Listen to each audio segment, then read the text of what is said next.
Good morning and welcome to Brunch, a taste of Tobago. I am your host, J.W. Moore, also known as J Soul, and I will be taking you on a wonderful journey, as usual, on anything and everything that is Tobago. Remember, we are broadcasting live on Amplia Network 102. Facebook, and of course, YouTube. We seek to empower, we seek to educate, inform, and also be a source of inspiration. And just in case no one has told you today, you are special and you are fearfully and wonderfully made. For those of you who are joining us for the first time, we take you to our Good Stuff segment. Now, the Good Stuff segment seeks to bring you highlighted stories of sons and daughters who are impacting humanity positively and, of course, impacting the world. And so I take you first to the news day. When teens don't fit in. As we bring the first week of the new school year to a close, our young people should ideally be readjusting to routines and time management while reacquainting themselves with the social dynamics of the classroom. For some young people, school represents a space of discomfort due to the difficulties fitting into the peer groups around them. When tweens and teens struggle socially, there is not always something medically or psychologically wrong with them. Nevertheless, the impact on their overall development and school success can be negative if they do not feel supported. So that's quite an intriguing article there in the Newsday. You guys should really go check it out. I take you now to The Guardian. And let me tell you, this young man has been a trailblazer. He has been a buzz in the swimming world. Black man swims to the historic junior gold medal, a story by Nigel Simon.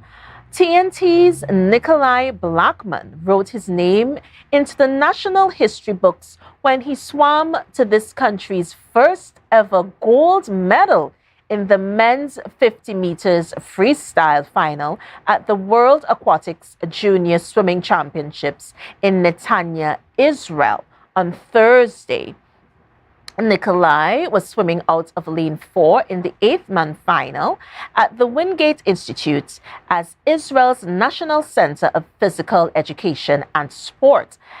The 18-year-old Blackman of the University of Tennessee was fourth of the starters block in 0.65 seconds, behind USA's Diggory Dillingham, 0.61 seconds, and Dominican Republic's Javier Nunez, 0.62 seconds, and of course, Australian Flynn Southam, and his time was 0.64 seconds. So tongue twister there. Congratulations to Mr. Nikolai Blackman. Thank you for flying the flag high.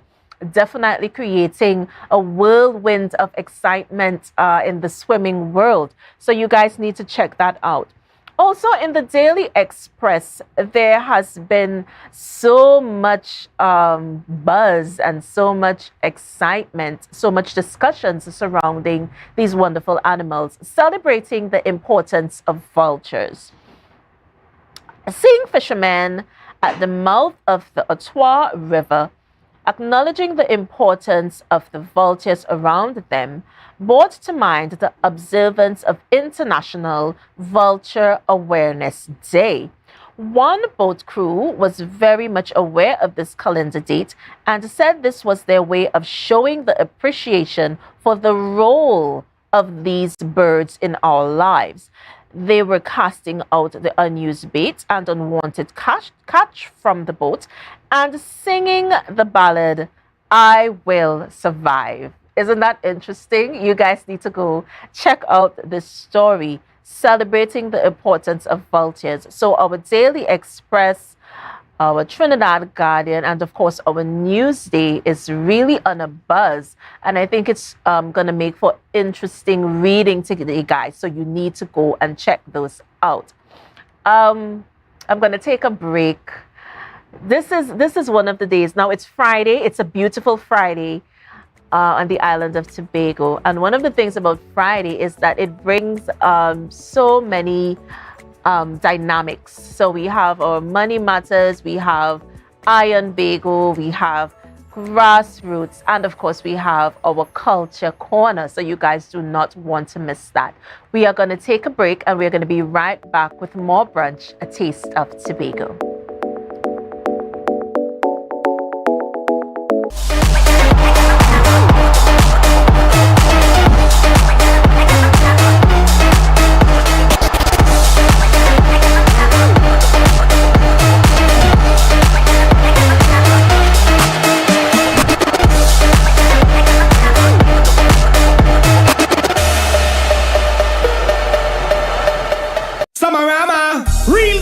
Summer standard is a dream for the summer.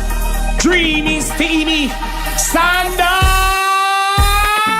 What you have? All the best deals, no drama. Standard be beat like a hammer. Go tell your friend, tell your papa, tell your mama.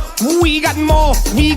Standards are what is urgent for. Quality brand, discounts galore. New things for the summer, online in store. Summertime is here, so make the most out of it at Standard. Never beaten on quality and price. It nice. So your car break down. Oh, no, not again. And you're worried paying a wrecker could mean a pocket breakdown too. But when you're insured with Tatil, no stress. Yes! A Tatil motor policy has lots of benefits that protect your pocket, like free roadside assistance. That's free 24/7 every time, as many times as you need. Tatil, where people are people. A member of the Ansa McAl Group.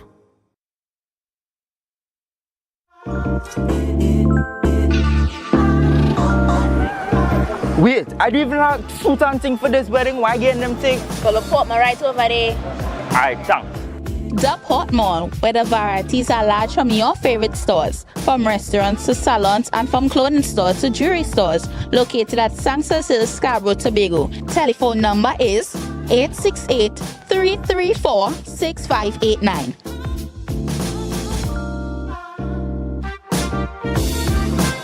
Wow. I didn't expect to see you here. Look good. Thanks. It's all because of you and Port Mall. But here now, I'm going to have you want to join me? Yeah, that's okay. Alright. Beat the rush and come on down to the Port Mall. Right now, Tobagonians are just currying down to Bonaccord, right in Stobie Local Road. You know why? To come down and shop at Authentic Builders General Hardware, the only hardware store in Tobago that is giving you guys Trinidad prices. So for instance, such as steel, half-inch and 5/8, $7,895. 5/8 construction ply for $260. Every single thing that you will need to do your home renovation or start your new construction, we have it right here.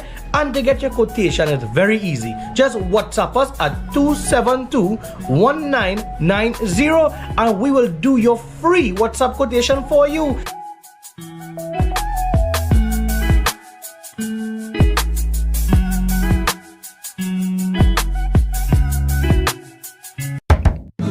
From the experts that created the Zinger sandwich comes the KFC Crispy Barbecue Zinger.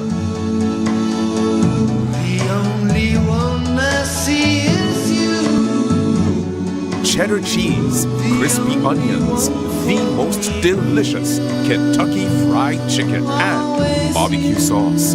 Get ready for a whole new level of flavor. Tobago Glass Supplies has been a leading name for over 37 years in the glass and aluminum market in Tobago. We provide an extensive range of high-quality, innovative aluminum and glass products for commercial and residential use. Competitive prices with superior and professional services by committed employees who are guided by rigid quality standards. Tobago Glass Supplies specializes in the manufacture and installation of glass and aluminum products that are essential to today's homeowners and the business environment. We are engaged in marketing, sales, and installation of a variety of products. These ranges from windows and doors to necessities such as mirrors for homes and vehicles, designed and manufactured in-house or imported.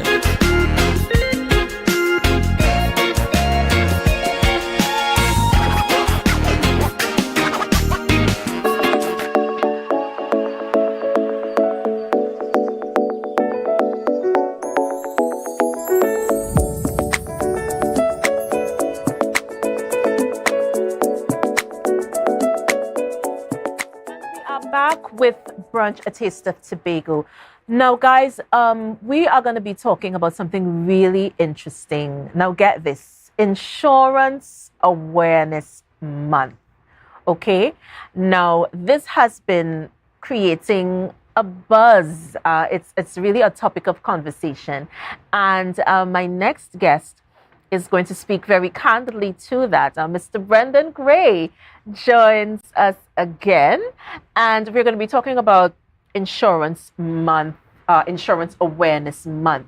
We are also going to be joined by Mr. Larry Taichu, the president of the Trinidad and Tobago Association of Insurance. We're going to be speaking with him just a little later on. Oh, he's actually here. Oh, good morning to you. And thank you for joining us. Good morning, Larry. How are you? Morning, Larry. How are you? Yes. Good morning, Brandon. Good morning, Janelle. So I just introduced you. So Mr. Gray, my Uncle Brendan, as I like to say, I just want to reiterate that the TNT chapter, Trinidad and Tobago of Association of Insurance and Financial Advisors. I just had to make sure I read it correctly and I got the terminology right. Okay. And Mr. Gray and Mr. Taichu, first of all, thank you so much for being here with us. So let's start off Insurance Awareness Month. How did we come up with this wonderful event? Let's start with Mr. Gray. First of all, let me say thank you for inviting us and having us on the program this morning, you and your guest.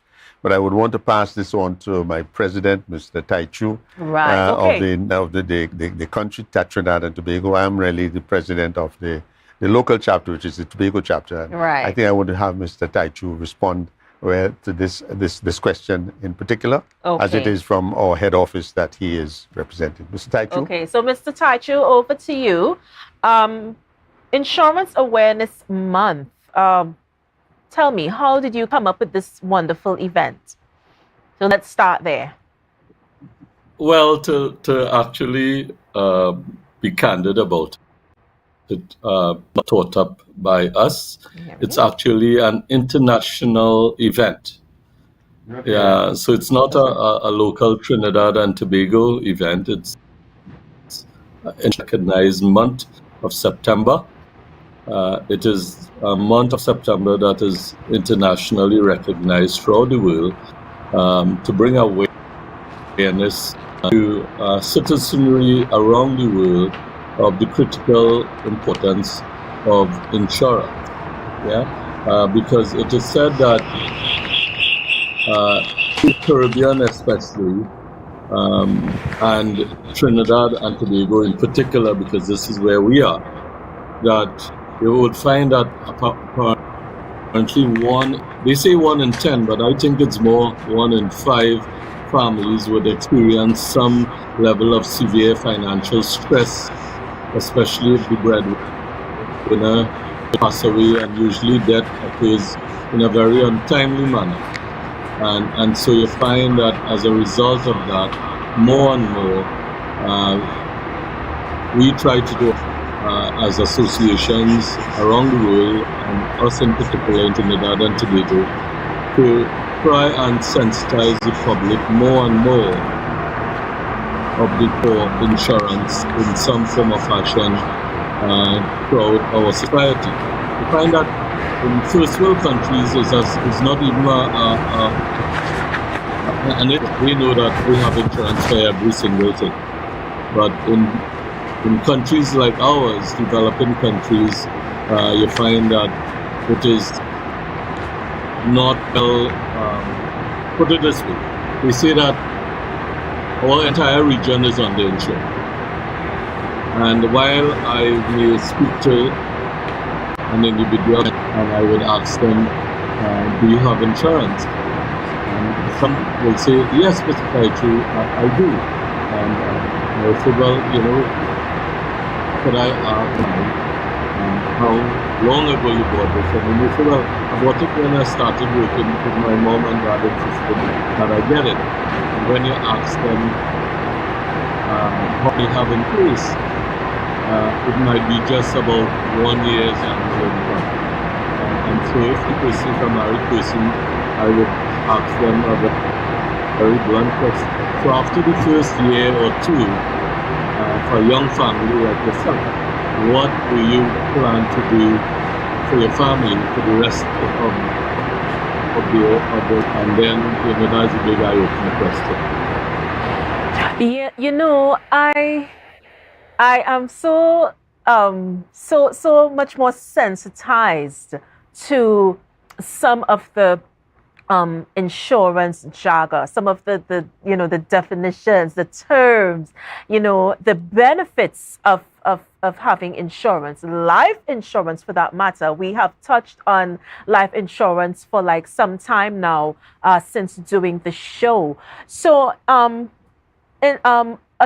Insurance Awareness Month, is it something that is catering to other parts of the world? I just wanted to reiterate that point for the viewers. Is it something that is designed for a worldwide type of participation? It is a global event. Right. The month of September is dedicated as Insurance Month awareness globally. Right. And not just locally. Yeah? Right. So in terms of sensitizing, well, you're more or less sensitizing the world. You just mentioned that it's not just a local event, it's in fact regional and also international. But what is the conversation like when coming to insurance? Are we moving in a positive direction? Are more people getting involved and getting their acts together when it comes to insurance? What are your thoughts on that? Okay, so and that's an excellent question.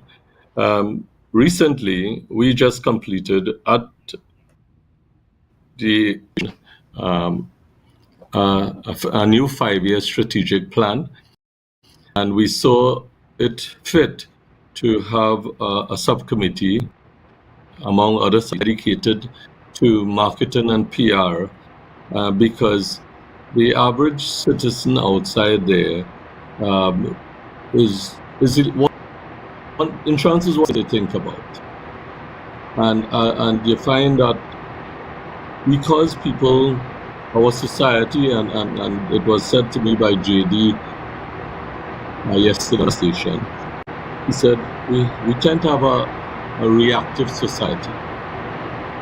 But here's the thing, insurance must be done proactively, never reactively, because reactive is already too late. So we try our best to, on the ground, be on the outside there. It's a different career to other careers in the sense that other careers, their patients or their clients come to them. In our, we go to you. We ask for the opportunity to sit and have a very personal conversation because most people don't think of the need for insurance until something happens.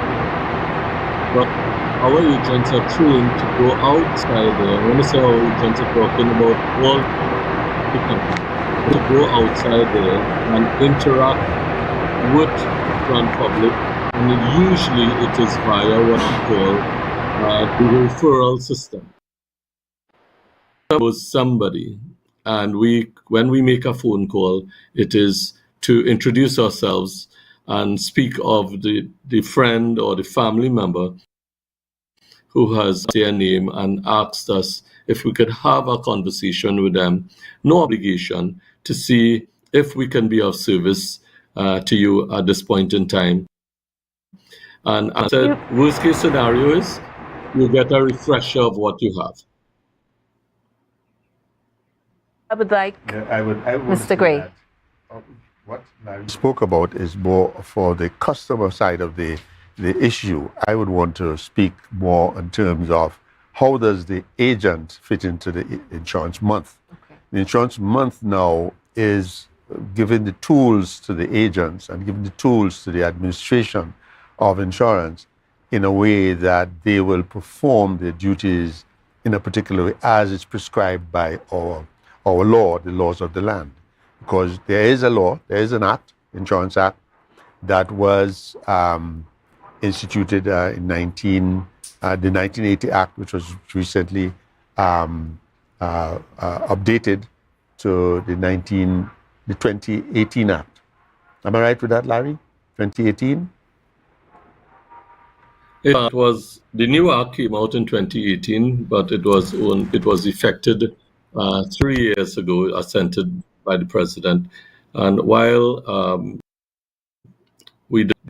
our regulators, which is Central Bank of Trinidad and Tobago, in a lot of our laws, it's almost impossible to wait till before you enact, and what you will tend to do is do amendments along the way as things manifest or people are able to see areas that may be deficient. And as an example of that, Mr. Gray and Janelle, only this year effective, which is 3 years after it was assented, in the 1st of July, another amendment came on stream, which was an amendment that points to conduct for sales intermediaries, because we are a very regulated industry. And so while we are interacting with the public on one side, agents and sales intermediaries have guidelines of how they are to operate in the public domain, and also including how they choose to even advertise via social media, because nowadays social media is a big thing, but is now regulated as the do's and don'ts, because it's important to, while agents may and sales intermediaries may want to perform, there must be guidelines, and professional guidelines at that.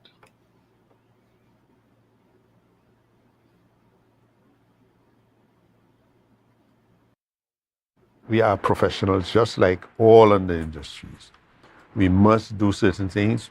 We must keep up to date with the kind of learning, the kind of teachings and so on. So the institute, we have an institute that responsible for all our education, and also our association, which is Trinidad Tobago Insurance and Financial Association, yes. Advisors. We also perform the duty of educating our agents. There are other areas of operations where we go out to MDRT. We get those conferences also inform us as to how we ought to perform. Right. And LAMP, which is another institution internationally that we follow. And so we are, besides being regulated, we need to be professionals in all the way we operate with the public. on a continuous basis. Yeah, and I love the way that you said interacting professionally because it's so important to represent and represent well. At the end of the day, what people look for is effective representation. They want to know that if they invest here or they put a nest egg here, that it is definitely going to grow into fruition. And, one of the things that I noticed, I observed, this is not hearsay, I observed that most of the times the breadwinner dies, and this is from my own experience. The breadwinner dies, and there is what is left is either non-existent or insufficient. And so my question to you gentlemen is Trinidad and Tobago and the region underinsured? I would say in some instances, because it depends on the ability to pay. It's always based on that ability. The agents, again, as I said, as a professional that agent is, they would then try to look for the various products based on the availability of funds, based on the need analysis that should be done with the customer to find out, well, what your need really is. Because you have that discussion. There's a lot of discussion will go on, and it's to look for the interests of the customer at all times. How do you present? What do you present? And it must be always to the interests of the customer. Because as you rightfully said, when someone, the breadwinner, dies, it does not mean that all the dreams and aspirations of the children, because most of the time you would tell the child, go to school, and in the evening, did you do your homework? So every night you come home, there's a demand for you to do your best in school. But that child will have a dream as to what that child would want to become. And because the breadwinner dies, would that dream be lost? Is that dream going to be lost? Because funding it died with the breadwinner. So we need to establish what the needs are, and said that the parent or the breadwinner must provide this in the event. We do not have the glass mirror to say you will or you won't. So we need to provide it in the event. Wonderfully said. And Mr. Taichu, please answer this question for me. What is the impact of life insurance in the economy? In your expertise, in your observations, the human aspects, what people are doing and not doing, the conversations that are being held and not being held and should be held. What is your stance on the impact of life insurance to the economy? And so first, see that the role that the insurance companies play in a country's economy is so large that it impacts on our country's real GDP growth. A lot of the bonds and stuff that are floated by government from time to time are taken up by insurance companies as as part of their portfolio for investment. Now, the public, or most of the public, do not know that insurance companies, being so heavily regulated, are guided by what percentages can be invested in what types of instruments, and what percentage of those instruments must be invested locally. You find too that when a country and its citizenry is well insured, common sense says that it's now a lesson on the government of the day social welfare system, because you find that families would be less dependent upon the need to lean in on the government of the day for social assistance. And so as a result of that, you find that insurance on the whole, I have a statement that I make, and I'm sure it's made worldwide. Insurance is the only product invented by man that creates an immediate estate, in this case money, upon an event happening. And that event is death or diagnosable illness. What other product invented by man that can, if you purchase insurance because you are getting into a mortgage with a bank, and you cannot get a mortgage with the bank without the life insurance policy. And so I have a story to tell of a who at the time 2 years ago was 31 years old. And here she was, a friend of hers from school, married with a daughter, who purchased insurance to cover the new first-time mortgage that they've gotten themselves involved in. And 1 month after closing on the mortgage and life continues, the young man, the husband, got into a vehicle accident and died. And so here's a young widow at 31, grieving for her husband, but at the same time inherited a debt-free home after only one to the mortgage.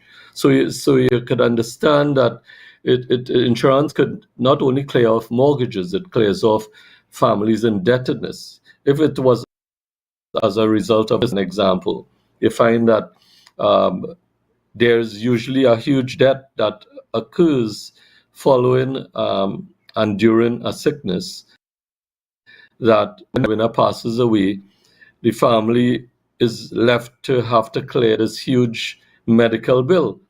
And so insurance is used for so many different debt liquidation in every form or fashion, as Mr. Gray alluded to make sure that the family standard of living is maintained, right?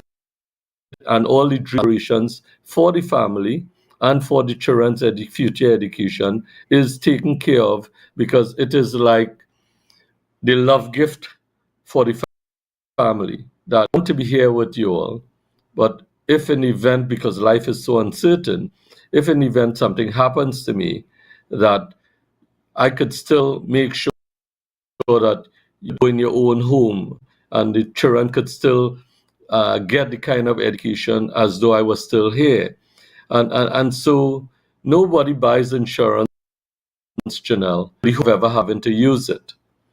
Do you jump out of an aeroplane and then wonder if you have on a parachute? You know, it's something that must be done, as I said, proactively and never reactively. But you know, Janelle, one of the questions that is posed to me sometimes is, Mr. Taichu, I cannot afford. And usually when that statement is made, it's usually made as a blanket statement without really even a person or a family go to their actual costing and so forth. Mr. Gray alluded to the fact of that when agents interact with a client and their families, one of the key in that discussion is also budgeting. Yeah, because I advocate and all companies advocate, and even the old people, never hang your hat where you cannot reach, right? So you always put in place in different aspects of a family's budget based on affordability, but that is a work in progress too, because people's situations change over time. Yeah, Jenna? Of the questions that keeps coming up, people keep buzzing this around the financial community. What about persons who feel that they were wronged? What about a client who feels that he or she was wronged? What would be the redress if such a situation was to occur. Mr. Greer, you take this one. Well, basically, I'm not seeing it from a perspective that the customer is wrong. Sometimes it's a misunderstanding. Okay. Usually, that's what I find most of the case. So you need to sit and have an open discussion on what the situation was and what it is. And sometimes, as I said, we find that the customer will have a view or vision thinking this is the situation that I got myself involved in. But when you go back, and this is why we are regulated, so we must keep documentation. So if we have a discussion with a customer, there's a document that says what that discussion was all about, what was the recommendation that was made, and did the customer understand what was the discussion, what was the recommendation, and the customer will have to sign to that. So it is, as Larry has indicated, we are very regulated, highly regulated, so that if you need to have an investigation, the central bank can come in and find out what the discussion was, and then will determine whether the agent was at fault or it's a misunderstanding, as the case might be.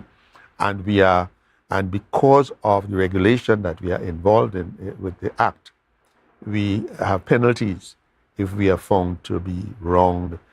We did something that is not proper and practice.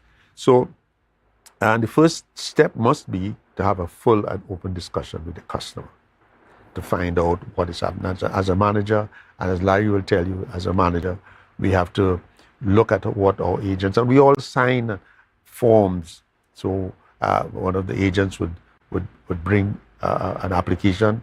We have to review it. If we think that there's anything, we have to ask questions on it.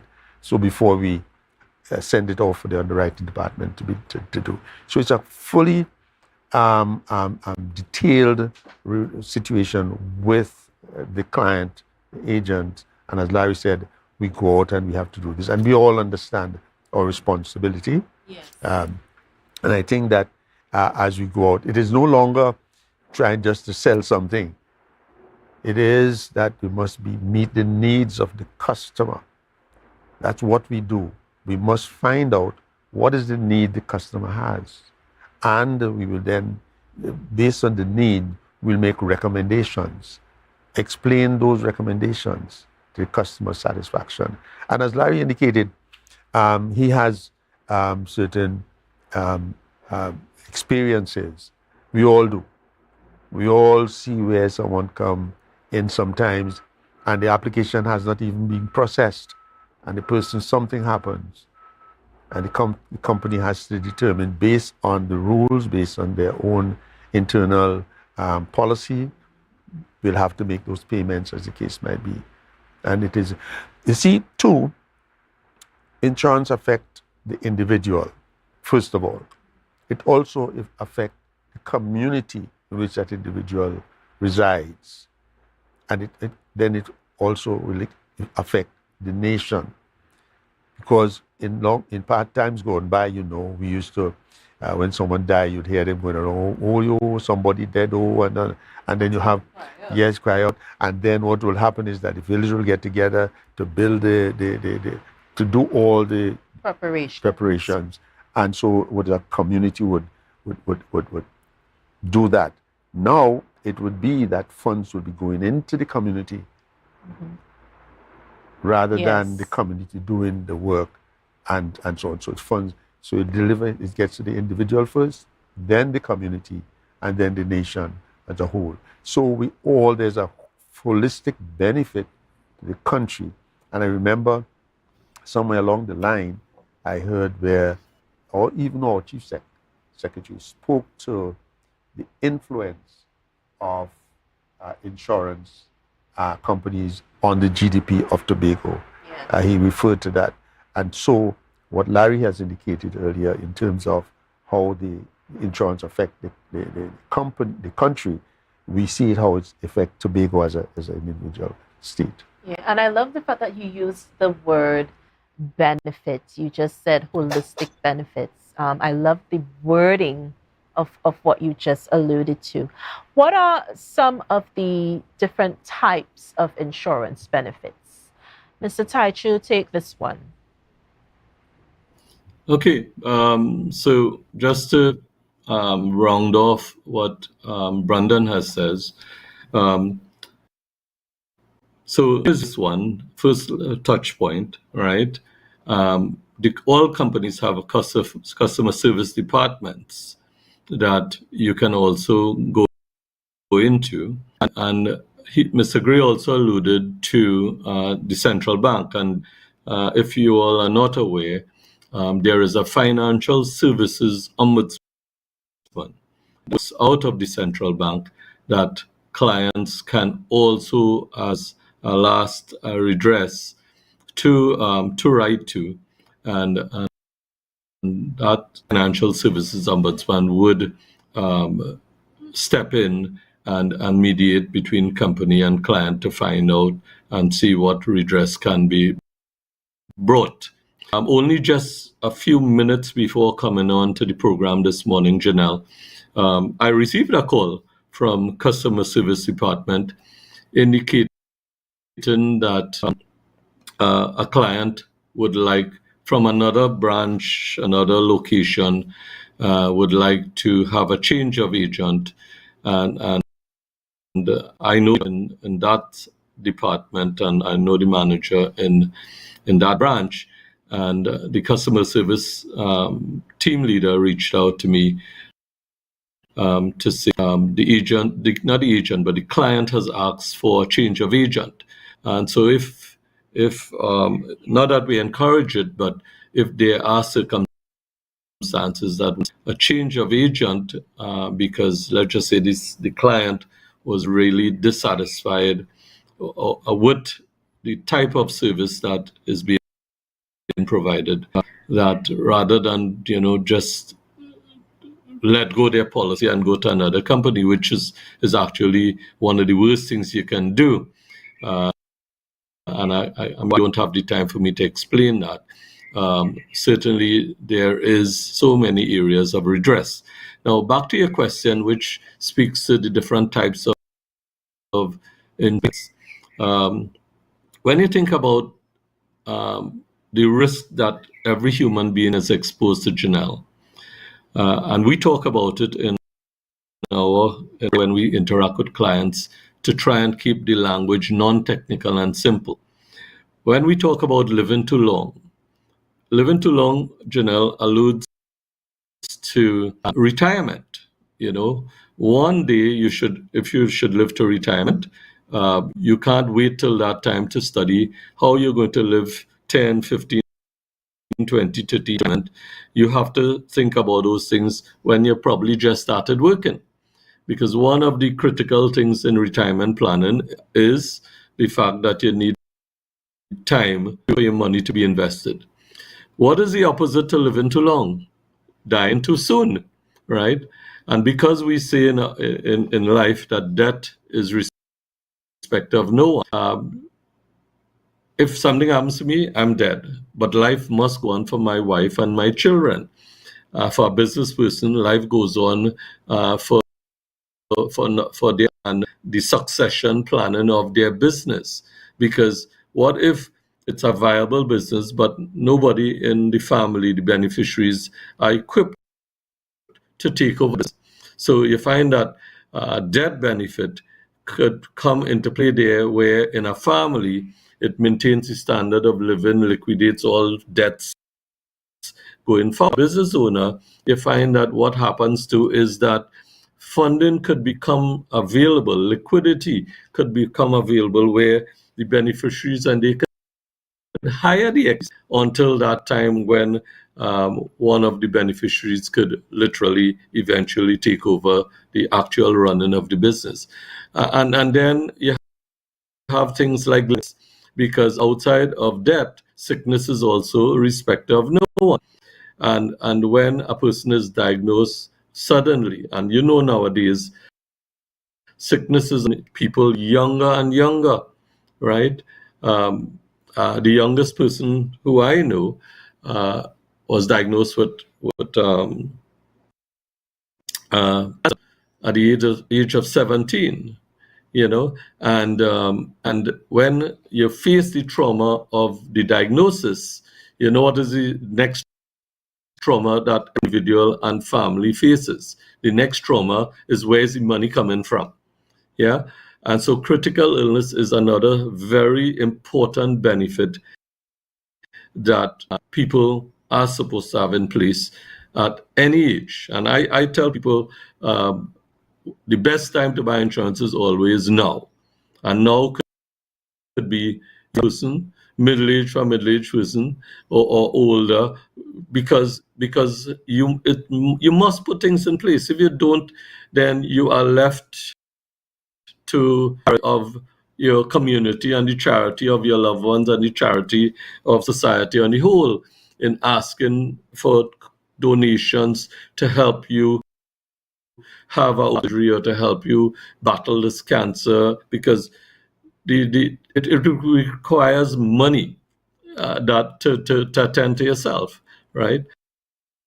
Accident coverage is another key factor, because a lot of people, when they are involved in some accident or the other and they cannot gainfully work, all of a sudden that monthly income stream is cut off. And insurance companies are equipped to provide you with what we call an income replacement. Cover an individual up to 75% of their current income, right? And while some companies are the amount of benefit, there are companies that are available that could cover up to 75% of your income, up to all kind of $33,000 in monthly replacement benefit, right? And then there's savings for your children's education, yeah. And don't talk about the one that we're well equipped for. Insurance agents are trained to service clients in the entire range of general insurances. Your compulsory, your house insurance, commercial, you name it, we do it. And because it is said that the biggest investment you in life for the average citizen, for example, might be purchasing a home. Yeah. But you know what? Purchasing a home is one aspect of it. That if anything ever happened to this home, that you can recover from it is another thing. Yeah. And so all insurance intermediaries are trained and equipped to, when they sit with a client, to be, I like to call it like a one-stop shop service. Yeah. Mm-hmm. You touched on so many topics in that space of time, because these were, I know the viewers are buzzing right now, because there's so many questions that they would have and so many concerns. We still have a very large number of persons who are afraid, who are hesitant, and most times just unwilling to even go the insurance route. And so this is why I love doing this show, because sensitization is so important. Education is so important. And, insurance is a service that really impacts so many various aspects of our lives. You touched on low income, death in the family, things. And so it's one of those services that is really needed, not just in our space, but worldly. Internationally, it needs to be recognized as to the benefits of having insurance, life insurance, as a matter of fact. Yeah. I would like to also indicate Larry, as the president of the association. Our association is responsible for building agents, and although Larry may be working for one company, and I am working for another, but you would not believe the synergy that we have with how we present ourselves to the public. We do not present ourselves as company A or company B, and this company is better than this company, as the case might be. What we do and we must do, based on our responsibility and our legacy, is to present the customer with the best opportunity, the best product, based on what their needs are and the risks that they are running.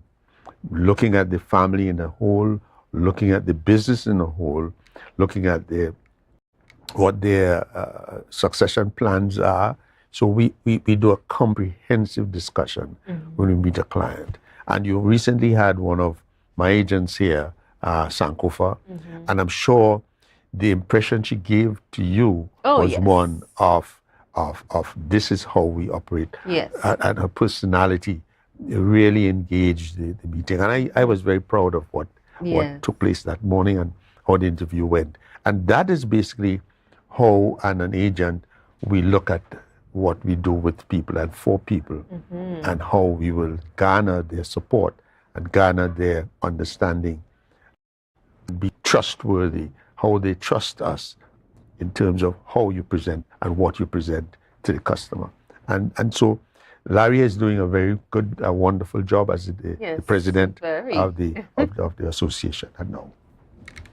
You know, we're getting ready to wrap, but just before we do that, I just wanted to touch really quickly on loss of income coverage. I just want to touch really briefly on that. We had a lot of persons who were unemployed during the pandemic. Most of us rose to the occasion. We started using our talents or skills and finding niches that we could operate in. But there were others who were strapped for cash, as they say. Just touch really briefly on loss of income coverage. Uncle Larry, I'll leave this one to you. Yeah. Funny you should call me Uncle Larry. Everybody calls me Uncle Larry. So before I answer that question, let me tell you how simply I answer a client in a manner that our society is very familiar with. Everybody in Trinidad and Tobago knows about susu. Yeah, and so if you want to think of insurance as one giant susu hand, where everybody contributes into a pool, but not everybody is due to the same time. Yeah, and so that is my simple explanation in explaining to any local Begonian Trinidadian that is what insurance is. Because if you're not contributing towards the susu, then you cannot draw from the susu. And it's just that with actuarial departments and all of that, they know exactly how much to charge per product and base risk and everything else. Now, back to your actual question briefly. Now, this is why it's very important to sit with a trained adult in helping an individual plan for the unexpected, right? Now, income replacement is usually as a benefit as a result of an accident, right? Because it's not an unemployment relief. It's an individual putting something in place should they get involved in an accident and they cannot gainfully work while involved in the accident, even if they are self-employed, right? Because it came through their bank deposits and whatever else that of what their income stream looks like as an average per month and stuff. So it's not only workers. And so we can plan in the event of an accident, but sitting with an agent to do planning for a rainy day, like COVID, where people became unemployed and not necessarily through an accident, and they had no, no rainy day funds side at all. And so I myself have had clients who came to me during COVID, and you found that within some of their policies, we had what we call cash value or savings in some form or fashion that they could have accessed temporarily through a tight period. Yeah, but it requires pre-planning because, Janelle, as I said earlier, you must proactively and not reactively. And I'm not talking just about insurance. I'm talking about planning on the whole for a rainy day, hoping that hurricane does your roof alone, but if it should, that my roof is properly secured and this umbrella that I have not only over me, my entire family, is in place, and the need for reviews, Janelle, is so critical too, because people's situations change over time, and they've had in place now needs to be reviewed and possibly needs to be expanded because it is based on what the individual client's concern is at that point. Let me give you an example. And I'll close with this because I know you're running down on time. A person who was single, they say, Larry, I have no chick, no child. You know what? They bought critical illness insurance because that's a living benefit for them.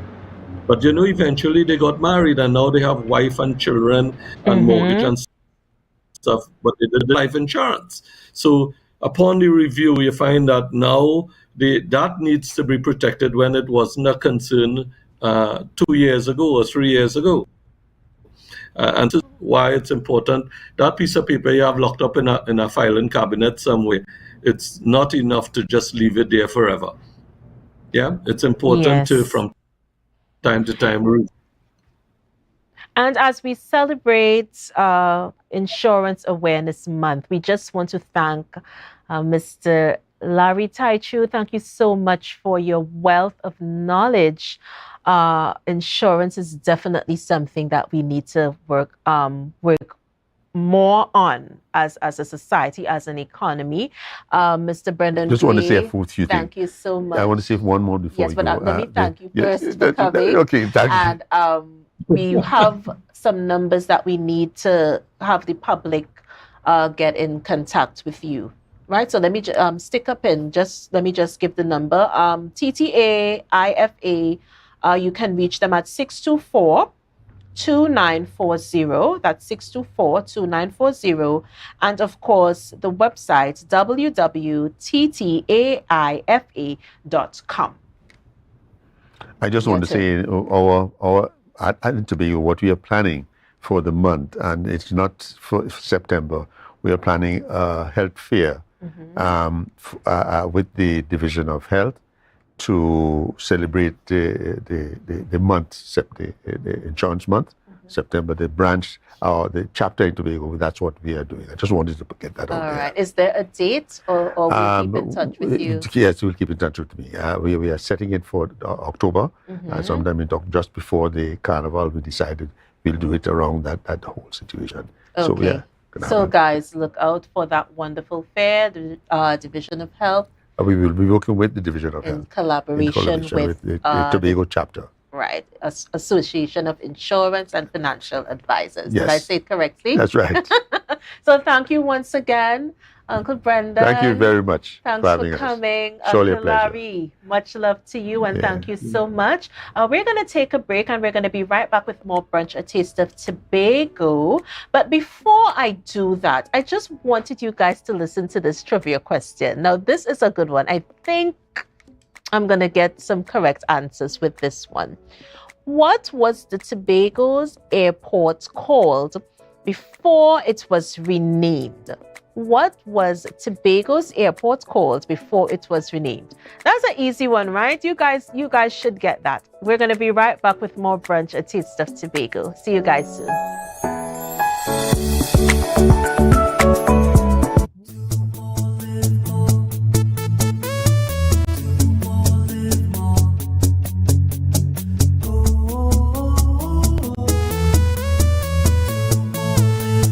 This is how it's gonna go.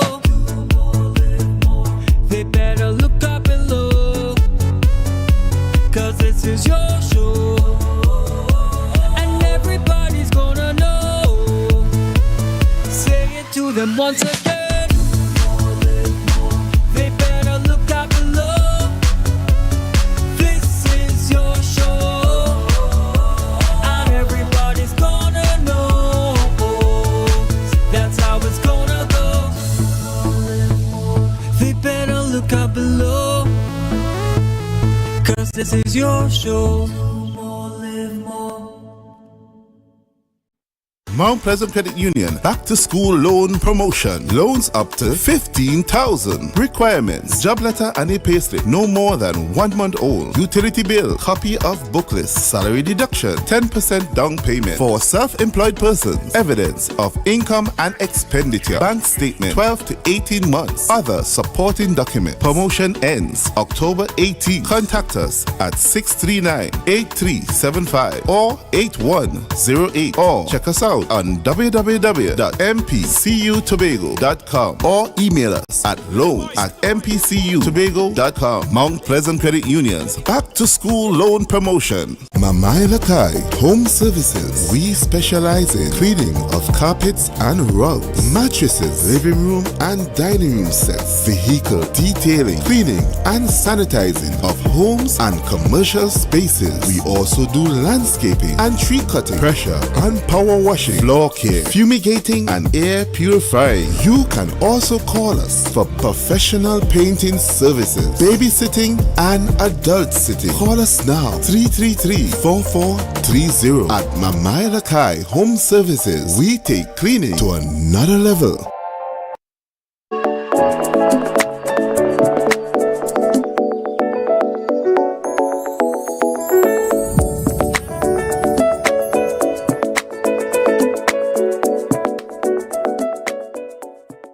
Back with Brunch, a taste of Tobago. I just want to thank you guys so much for tuning in today, for staying with us.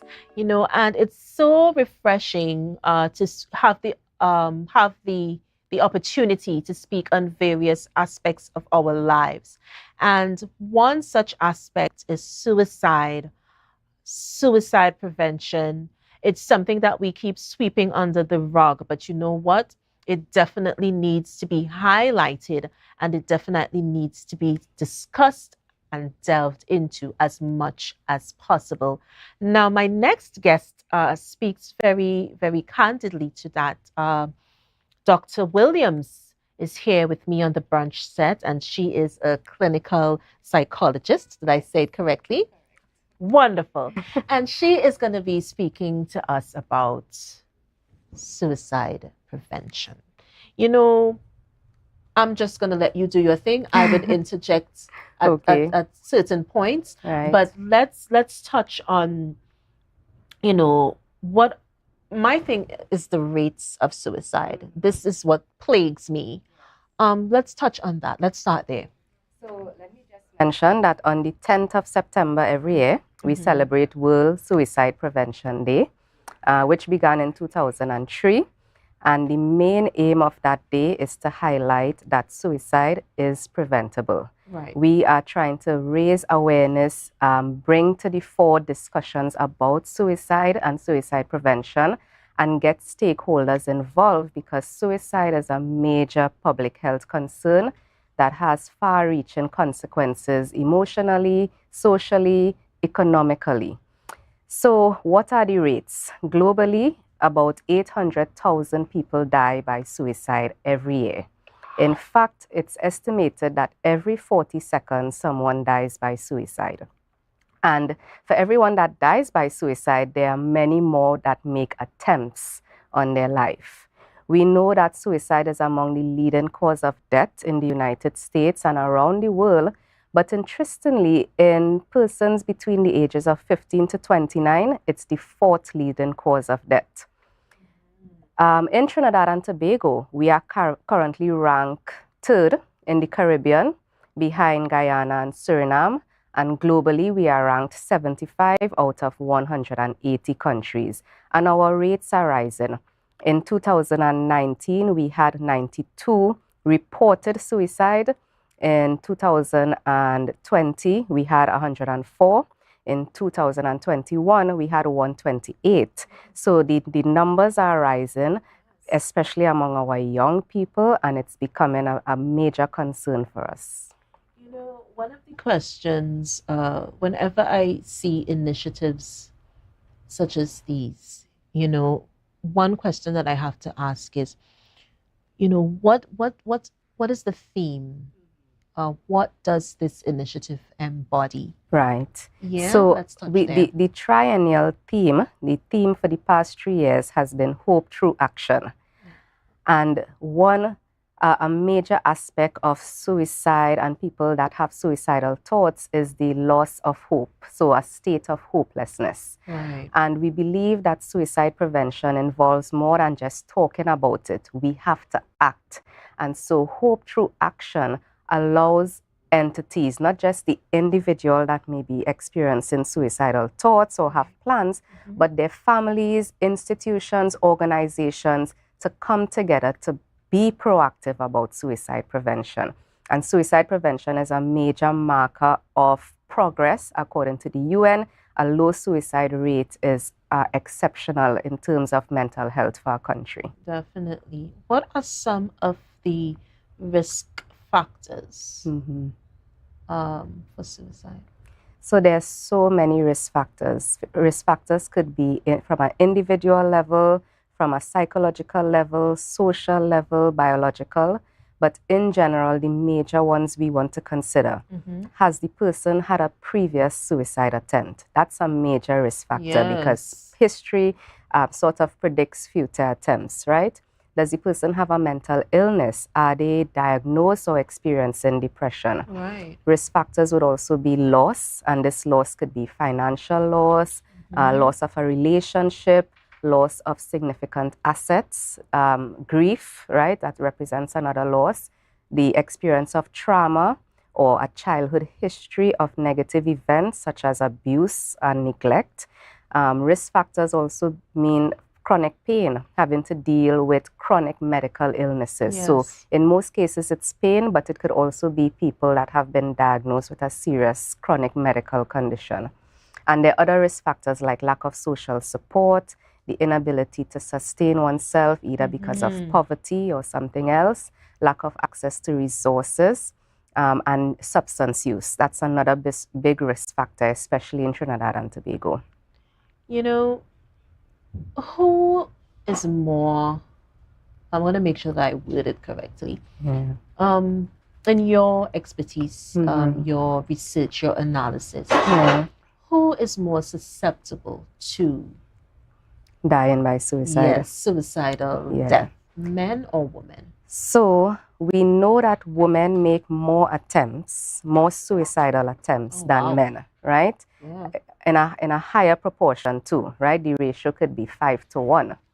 But men are more likely to die by suicide. And the reason for that is because women, in general, women tend to use less lethal means of dying. So for example, most women tend to overdose.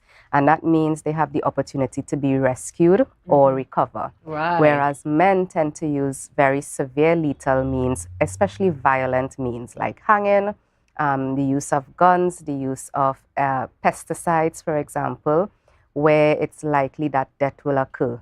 Women also tend to seek help once they've attempted suicide. They tend to reach out to someone before or after the act, whereas men don't usually do that. So we find that men would die by suicide more, but the attempts come from women more.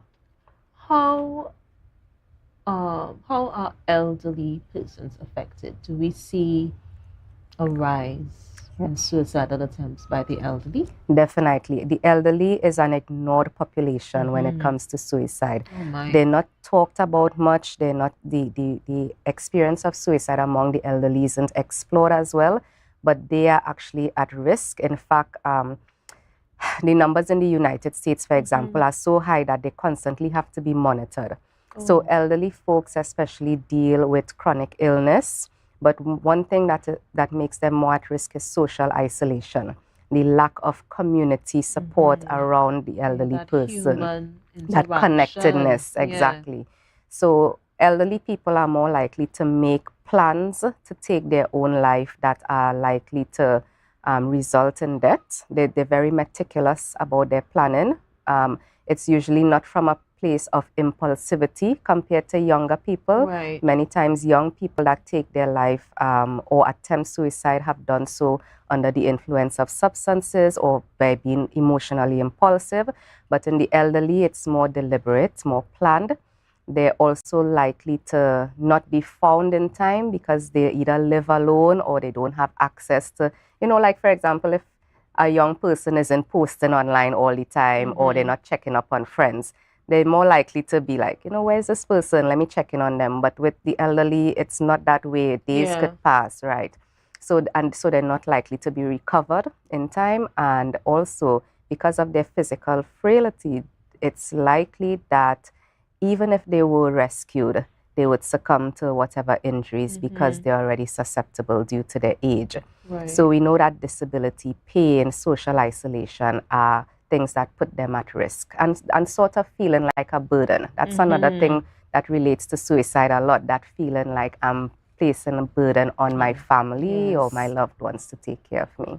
What would you say are some warning signs? So when it comes to warning signs, this is a tricky area. And I actually did a post about this yesterday on Facebook and Instagram, because if we go on Google, we would look for the typical warning signs that they will tell us to pay attention to. So a change in the person's personality, behavior, or anything that just seems out of character for that person. They may be more impulsive, irritable, angry. They may be engaging in more risky behaviors, but also you might notice withdrawal. So they're pulling away from people. They're not interacting as much at home or at work. You might hear that they're talking about death or even making jokes about death. They may go and research ways to die, or you might find that they're giving away possessions, letting go of things that meant something to them, or trying to make contact with people that they haven't spoken to in quite some time as a way of saying goodbye. There might be increased substance use. There might be a lot of risky behavior or risk-taking involved. But simultaneously, and this is what I want to highlight, suicide doesn't always have a look. There is a campaign in the UK called The Last Photo. And I encourage everyone to go on the website, The Last Photo, and look at the pictures that family members would have taken of their loved one, or even, so it's great, it's on the screen. It's on screen. Right, beautiful. So these are actually pictures that people have taken of themselves or of their loved ones hours to days before taking their life. They look happy, they're smiling. You would not tell overtly that something is wrong.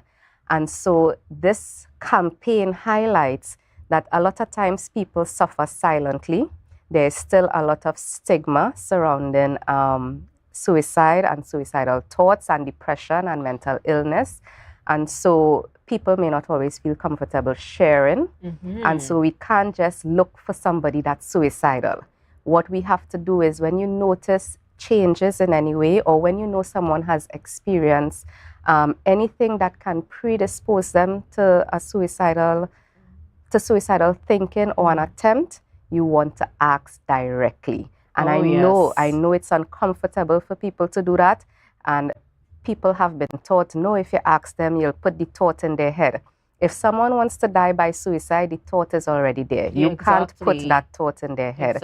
So asking directly is important. And the reason for that is because consistently, research has shown that many people, no matter how secure or sure they are that they want to die, there's always a place of ambivalence. There's always that space between wanting to die and wanting to live. And your question can help to bring them out of that. Definitely. So ask directly. You recently lost your loved one. Have you considered taking your own life? Have you thought about death? Just ask directly. Yeah, I was just about to ask, and you touched on it so well, how we can prevent even the thought that triggers the mechanism. And you just touched on direct speech. Yes. Remember, we're not sugarcoating, we're not beating around the bush, because that conversation can usher in probably a different outcome. Definitely. Because, as you said, the ambivalence is there. Yes. And sometimes they're even like 50-50, wanting to live, wanting to die. There's always ambivalence, and we have information about this from people that have survived serious suicide attempts. There's one person in particular. He had jumped from the Golden Gate Bridge in San Francisco, and he said the moment his hand left the bridge, he knew that he made a mistake. And so our goal is to get to that place of ambivalence and pull them out of it, again creating hope through action. Yeah. And what should I do if I come into contact with someone and they are adamant about, listen, I can't take this anymore, I want to take my life? What can I do as the person in the situation with someone who wants to take their life? Right. So it's very uncomfortable for people who are not trained in this area to be faced with a situation like that. And it's very difficult to understand a person that has suicidal thinking, because if you are not depressed, if you are not in the same position as they are, you have the ability to see things from a very different perspective. Someone that is having suicidal thoughts has a very narrow or constricted viewpoint. They could only see the negative, the problem, the issue before them. So what you want to do in that moment is listen to what they have to say, listen non-judgmentally. It's not the time to talk about all the good things that they have in their life, what we call toxic optimism. This is not the time to say, oh, but look how much good things you have, look how much things you have going for you. So many people have it worse than you. It's not the time for judgment. It's not the time to talk about hell and heaven and, their relationship with God. It's just about you listening. That's the first thing. The second thing is you want to discuss the way forward in terms of offering them a way that they could seek professional help. And if not professional help, it's important that you disclose to someone else what this person has told you. And that it's very difficult for people, because sometimes people would say, I'm thinking of taking my own life, but please don't tell anyone. Please don't tell mommy. Please don't tell auntie. Please don't tell my husband. I want to implore everyone to understand that this is not the time to keep confidentiality.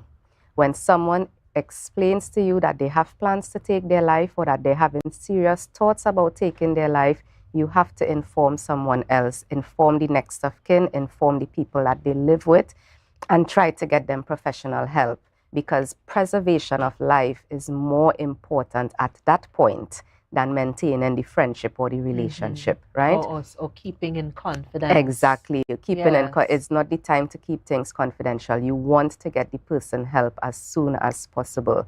So you do want to say that you are here to listen and listen non-judgmentally, but also to help the person be pointed into areas where they could have access to the help that they need. So providing resources, etc. And then in terms of managing it after that, the family has their role, for example, removing things in the household that can be used as a weapon, so to speak, for taking their life. So get rid of pesticides, get rid of knives and stuff like that, get rid of medications that they could use to overdose. But we also have to take suicide prevention from even before that. In the schools, school children need to learn how to manage emotions, how to regulate emotions, cope with stress, handle disappointment, be resilient. We've had so many cases recently with young people attempting to take their life. In Tobago, in Trinidad. In Trinidad, even up to last month, there were 2 suicides reported among teenage girls. Oh, wow. I think one was 15 and the other one was 16 years old. And these are just the ones that were reported. There are many more that go unreported, that don't make it to the news.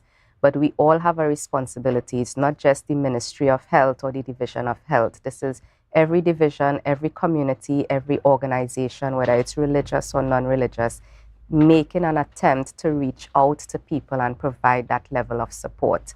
Social support is the #1 protective factor against suicide attempts. And that's interesting because we live in a society now where we trained to be sort of independent and every man for themselves.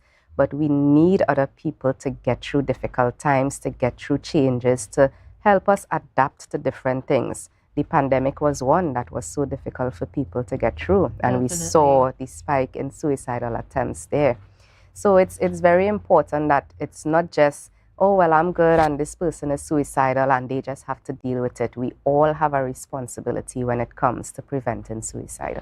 And you said it so well. We all have a responsibility, each and every one of us.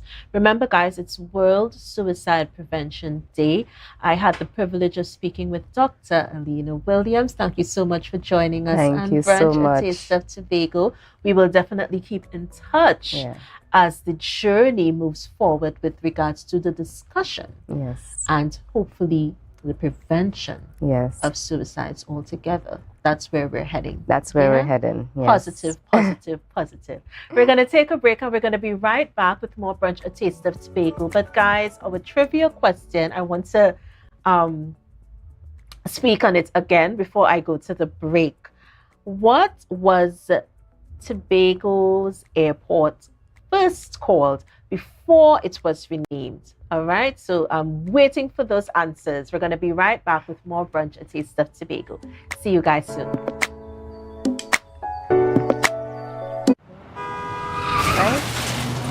Everybody worrying. Never ever worry. Don't mind how things looking hard. I tell them never ever worry. If your life can't get damaged bad. I tell them never ever worry. What I'm saying is true. So just consider, Tatil is always right here for you. I tell them never ever worry. Don't mind if life make you sad. I tell them never ever worry. If your house get flooded out real bad. I tell them never ever worry. What I'm saying is true. So just consider, Tatil is always right here for you. I tell them never ever worry. If sickness catch you off guard. I tell them never ever worry. If times fall on you real hard. I tell them never ever worry. What I'm saying is true. So just consider Tatil will always be here for you. Never worry about a thing. Tatil, where people are people.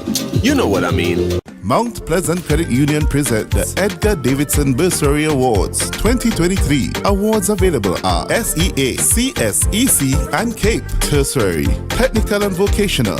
Your requirements are complete the application form, student's performance report, or transcript. Applicants must be a member or a member whose child wrote an exam in 2023. Forms are available via our website or can be collected at our branch office. For further information, www.mpcutobago.com, marketing at mpcutobago.com, or call us 639-8902 or 8375. Deadlines for submission 15th of September 2023.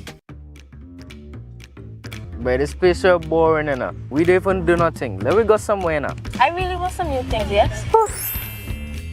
Then look no further. Portmore is the place for you.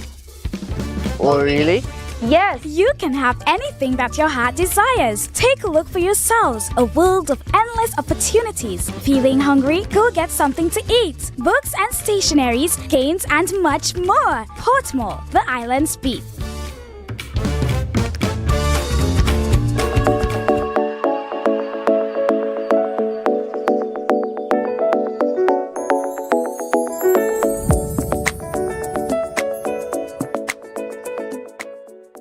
Are back with Brunch, A Taste of Tobago.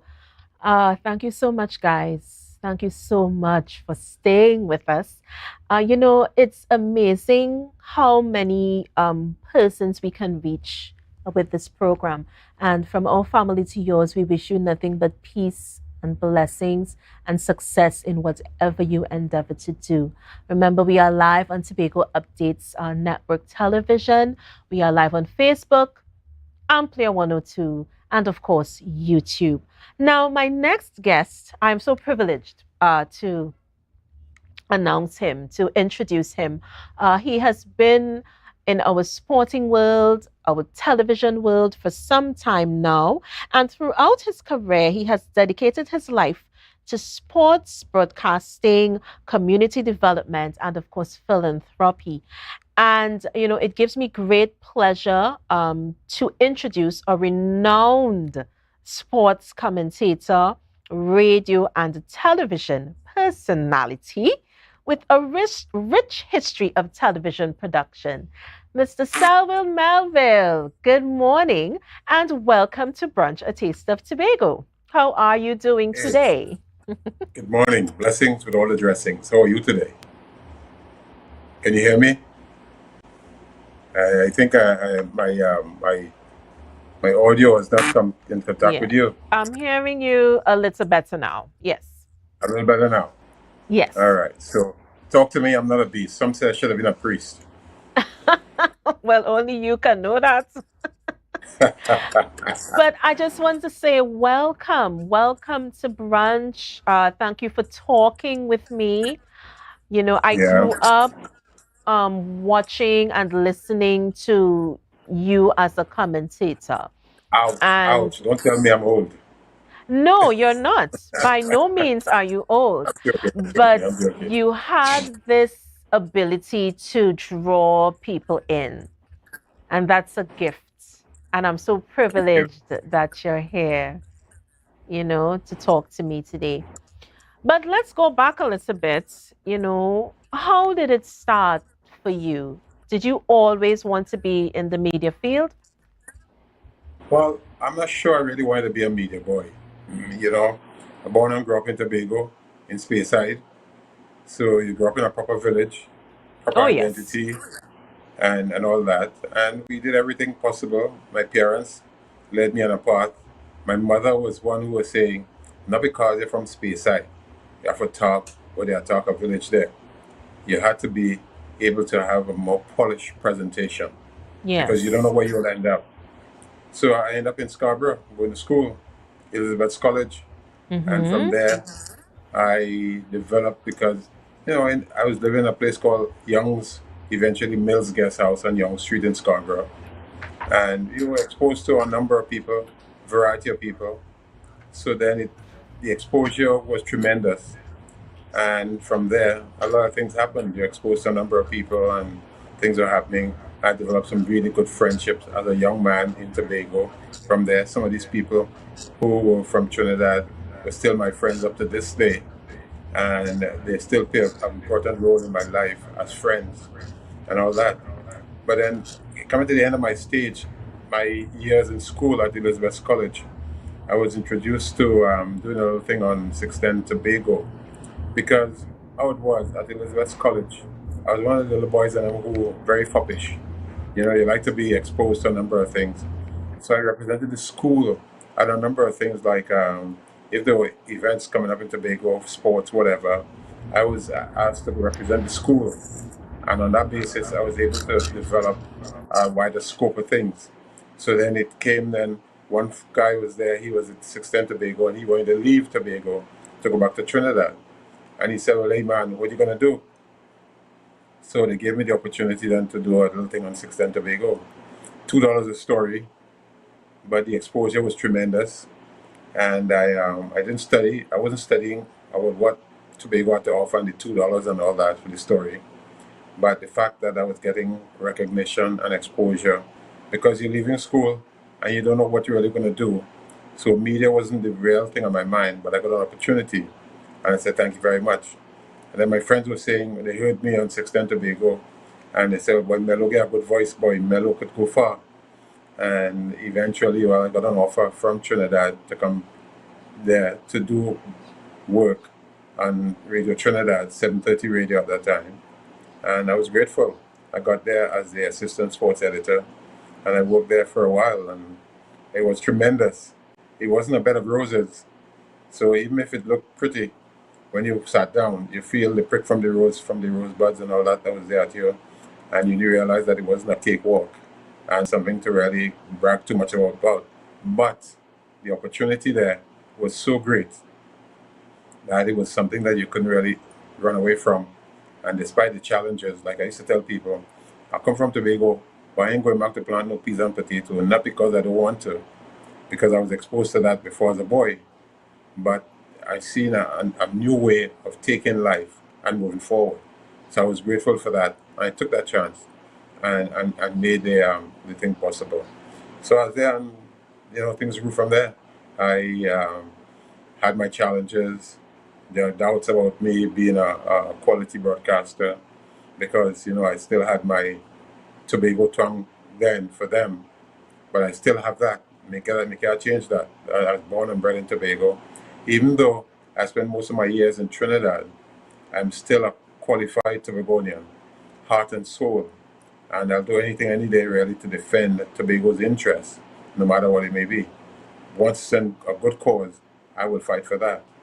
So, yeah, we grew and we widened our scope.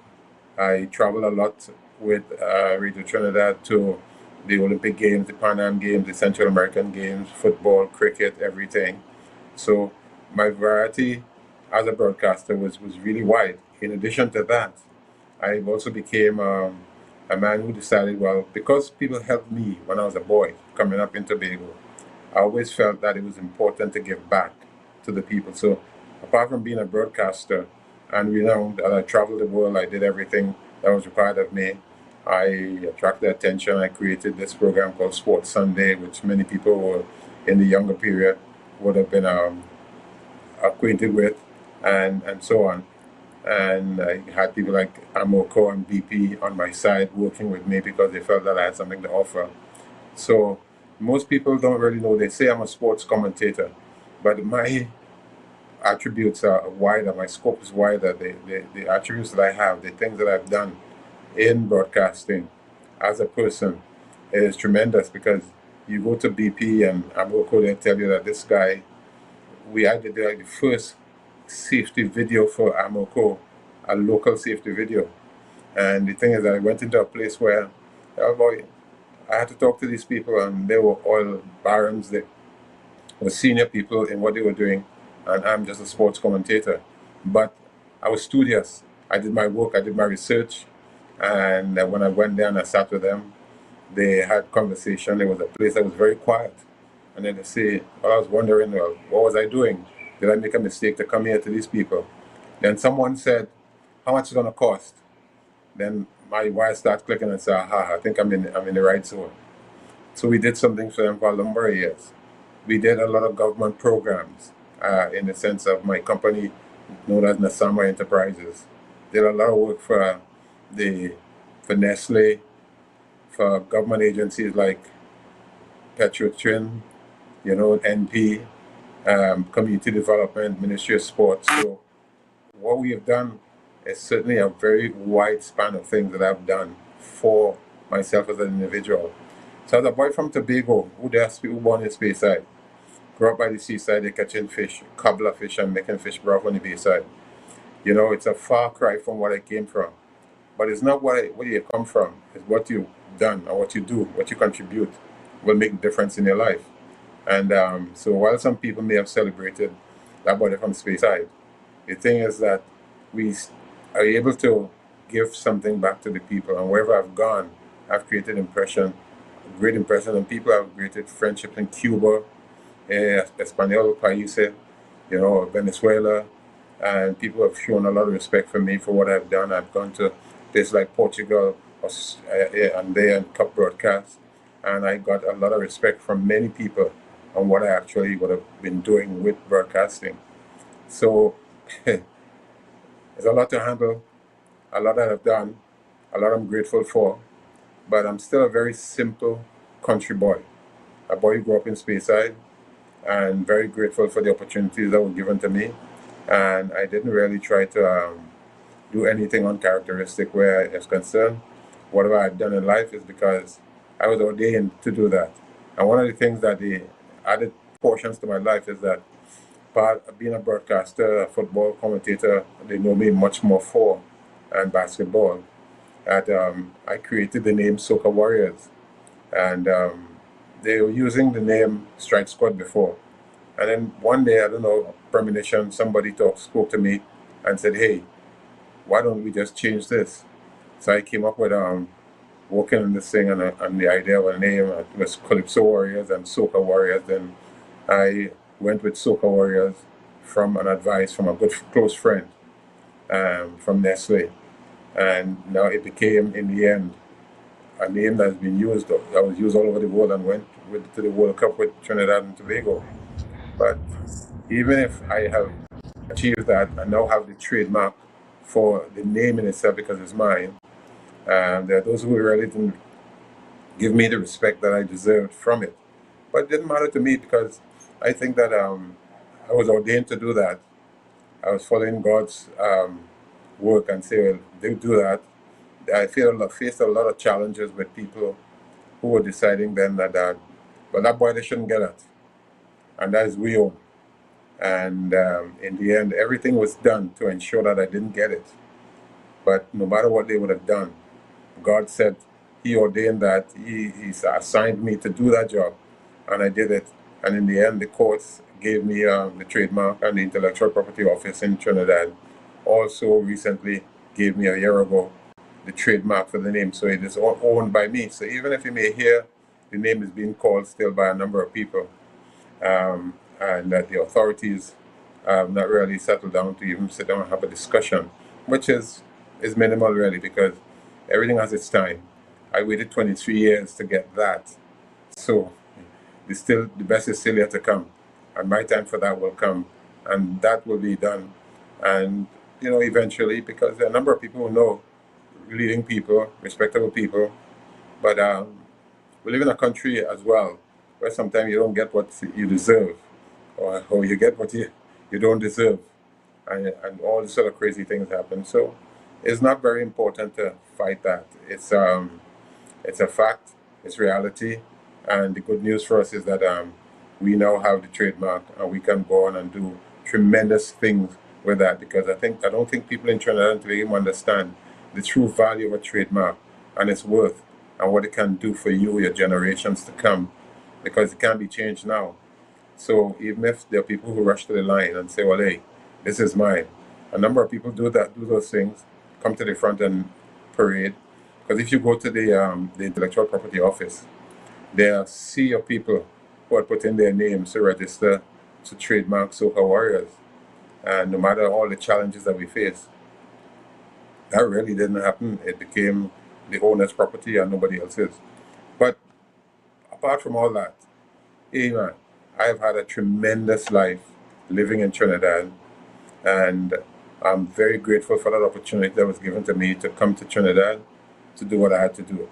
So, but what I see now is that the way things are going, that we as Tobagonians have to come together and work harder to develop stronger methods on which we can be better recognized and the quality that we have. If you look at Tobago population drifting away from your sports talk and thing, and that we have prime minister, a former prime minister, a president, a former president, a bishop of the Anglican Church. We also have the Chief Justice, and you look at the civil service in Trinidad, and most of the senior people are Tobagonians. So it means that despite the size of our 60 plus population that they say we have, Tobagonians have contributed tremendously towards the Twin Islands state. And it's going to be a time when Tobagonians will have to now start looking at themselves and saying, if we've given so much to Trinidad and we are so minute, then we can use what we have to better make Tobago a more respectable place, because Tobago has a lot to offer. But what are we taking and giving back to the people? And that's what I think it's missing, basically, as a man who has been involved in all aspects of life, as a commentator and all those things.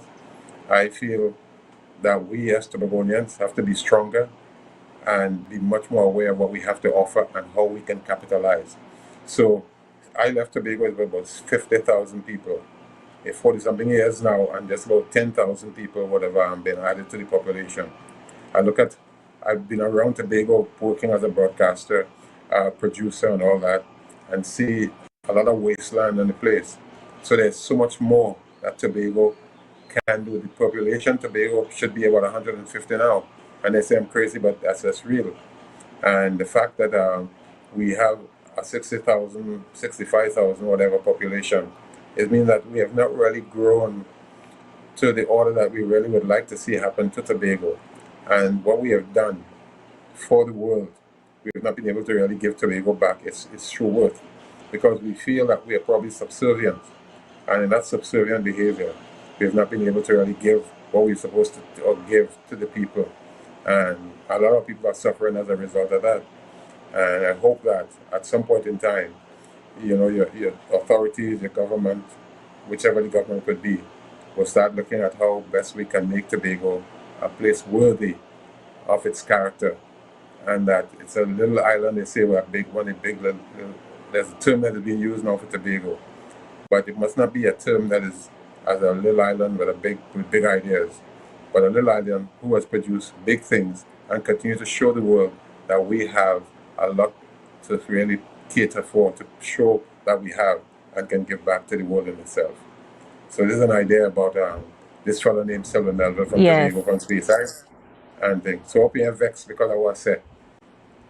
No, I am actually very proud, because one of the things that I keep talking about on this show is the Tobagonian rhythm. There is a rhythm to us.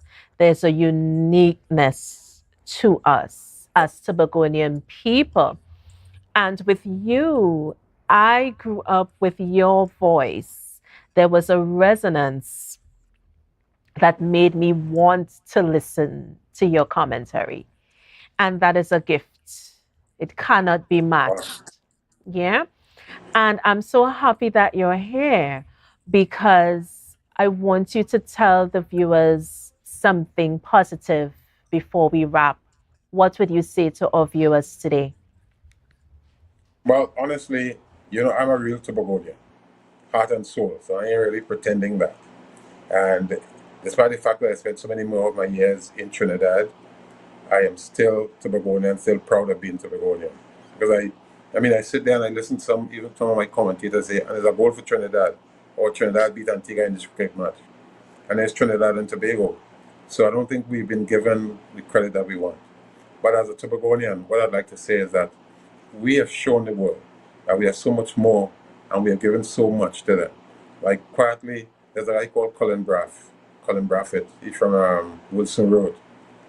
He is a senior medical man that has been, is a brain surgeon. He grew up there in Wilson Road. All of us grew up together as boys. And he is on medical boards in the US, highly rated, highly respected, and all that. CNN used him recently during the COVID period. And he was a very good singer and piano player and everything. But so we have people that we don't even know about. And I think we have to start learning how we could start to reach out to our people who are doing very well in the world and hear how they're making their mark. And then we will make now Tobagoans even more proud of what they are, and that we can sit down there and start saying, if Colin Braff from Wilson Road could do this, or Sylvan Melville from Speyside could do that, or Colin McDonald from Wilson Road as well could do that, or Pump Mill, then these people, we have those, and they all I went to school in Scarborough, Second Bishops and Elizabeth College. So we didn't have most of the attributes that Trinidad had for schooling and all that. But we were able to develop something because of how we were close-knit and how we shared those days together and grew up as boys and men and women to really develop, show the island has worth. So we have something to give. And what we have to do is to sit down now and start talking about, hey, let me stop all the nonsense, all this sort of violence, all this sort of crime and things that we're involved in, and the nonsense we hear. And we're watching TV and we're hearing some people say some things on TV, and they're very skewed in their ways and their speeches that they're making. But we didn't grow up like that. We grew up with a whole different momentum, rhythm, and all that. And let's start coming together, share what we have. And even as all leaders in Tobago or authorities, they can start seeing, don't get angry anymore, because some people will troll you into the mode of anger. And then they say, but me catch him, because you get vexed. And now you're that stupidness. You know, we have to be wise enough to know what, hey, I grew up in martial arts, right? And one of the things I learned in martial arts is that I see a kick and cuff and punch down and thing, and you're ready to give up. But I learned that no matter how hurting that was, you had to stand up there and fight and finish. So what you're seeing happening now is because they say in Tobago, if you're not mango tree and a bear, you're not pelt of stone and a mango tree, because they are none for pick. So it means that if people are angry with you because you're offering something, so you have to be wise enough to pull back and say, hey, today is not the day to get angry. Today's the day to reason with what they're saying and how we could do it. So I would like to say to our leaders that they have to be wiser in their approach and be able to decipher what is the good, what is the bad, and what is the ugly, and how we can really take Tobago forward. It's not about me or you, it's about all of us. I was just trying there to bring the German football women's team to play a Tobago women's team. It's unfortunately can't happen because of a number of things, but that isn't important. But we see the future and what we can do to further continue to assist Tobago in making that thing forward. So people, believe in yourself. Believe in what you have to offer. Look at your history and see what your people are really doing for you, with you, and how you can make Tobago a stronger place. Tobago has 65,000 people, but Tobago is bigger than that. And we have to now look at, say, how can we expand Tobago so we can encourage more people, encourage more businesses, because we don't have business really working as it should in Tobago as far as I'm concerned. Because right now your shelves may be empty because of one boat not working. But if we as Tobagonians sit down and decide how we can do things, it ain't no bread on the shelf. So how we can encourage the bakers and them to make more bread in Tobago. So that would be a different thing.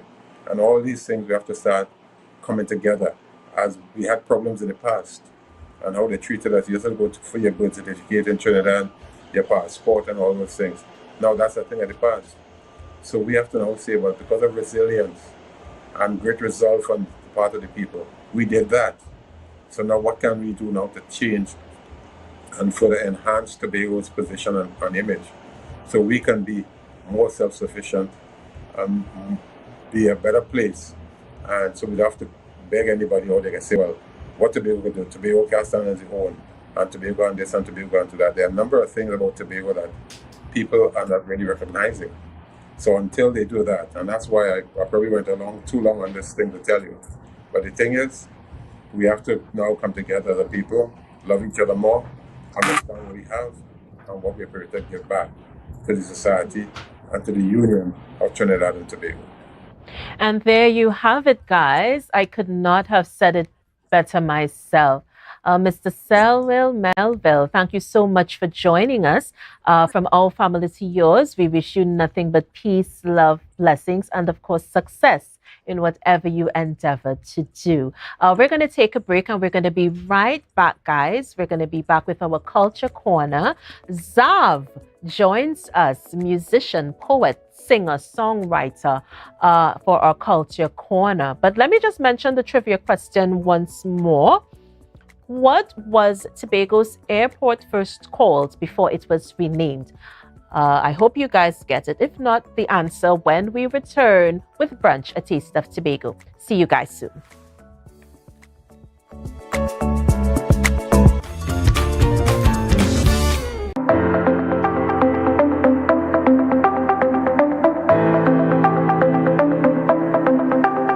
Full disclosure with the executive every Thursday at 8 p.m. only on Tobago Updates. Real questions and honest conversations with the sole aim of keeping you fully in the know. Full disclosure with the executive every Thursday at 8 p.m. only on Tobago Updates.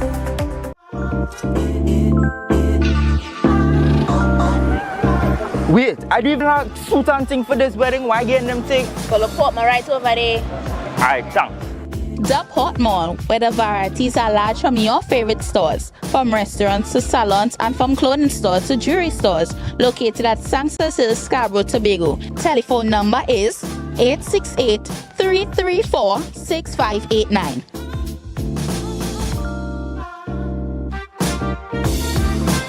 Wow. I didn't expect to see you here. Look good. Thanks. It's all because of you and Portmore. But here now I'm going to tell you want to join me. Yeah, that's okay. All right. Beat the rush and come on down to the Port Mall.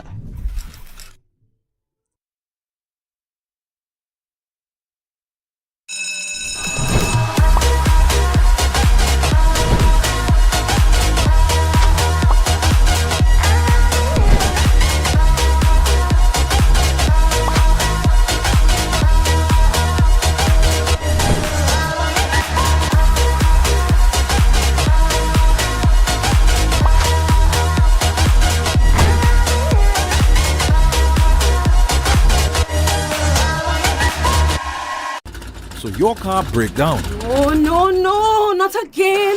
and you're worried paying a wrecker could mean a pocket breakdown too. But when you're insured with Tatil, no stress. Yes! A Tatil motor policy has lots of benefits that protect your pocket, like free roadside assistance. That's free 24/7 every time, as many times as you need. Tatil, where people are people. A member of the Ansa McAl Group.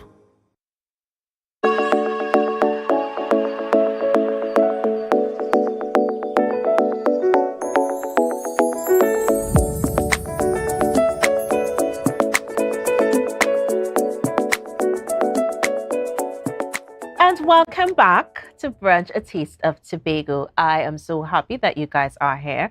Our Culture Corner is up next. And of course, we try to highlight our sons, our daughters, our kings, our queens who are impacting the artistic world, the cultural world positively, and basically doing big things, you know, in the cultural space. Now, my next guest speaks to that. You all know him. You all love him. And if you don't, please get in touch with what's going on culturally here. I am talking singer, songwriter, poet, musician, activist, naturalist, you name it. And this young man embodies all that. We welcome Zav to our Tobago stage, our brunch set today. Thank you so much for being here. Thank you so much for giving us your time. Thank you for the invitation. I'm happy to be here. Yeah, nice to have you. I've been waiting for you for a while. I see you finally surfaced and you're finally here with me. So take me back a little bit. How did this all start for you? Were you always into arts, culture, writing, composing? Take us back. No, I can't say I actively was as Xavier, but the genetic memory would say so because I come from a musical family. Right. So they would have been heavily involved in music. My grandfather played piano and my aunt sang and played piano, my father too. So genetically, yes, but to say actively involved, no, not for me really until maybe like my late adolescent stage of life. So how did that come about? Did you just start hearing lyrics in your head? How did it start? Because I mean, the story for each creative is different. Mm-hmm.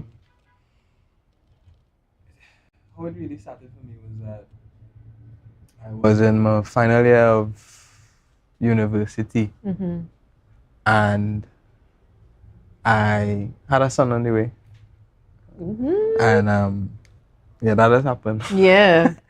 And I was simultaneously going through my own personal journey and growth and death of certain parts of my ego. Mm-hmm. And through that, I discovered a desire to want to create music that will inspire and uplift myself and the next generation of myself. Yes. You know?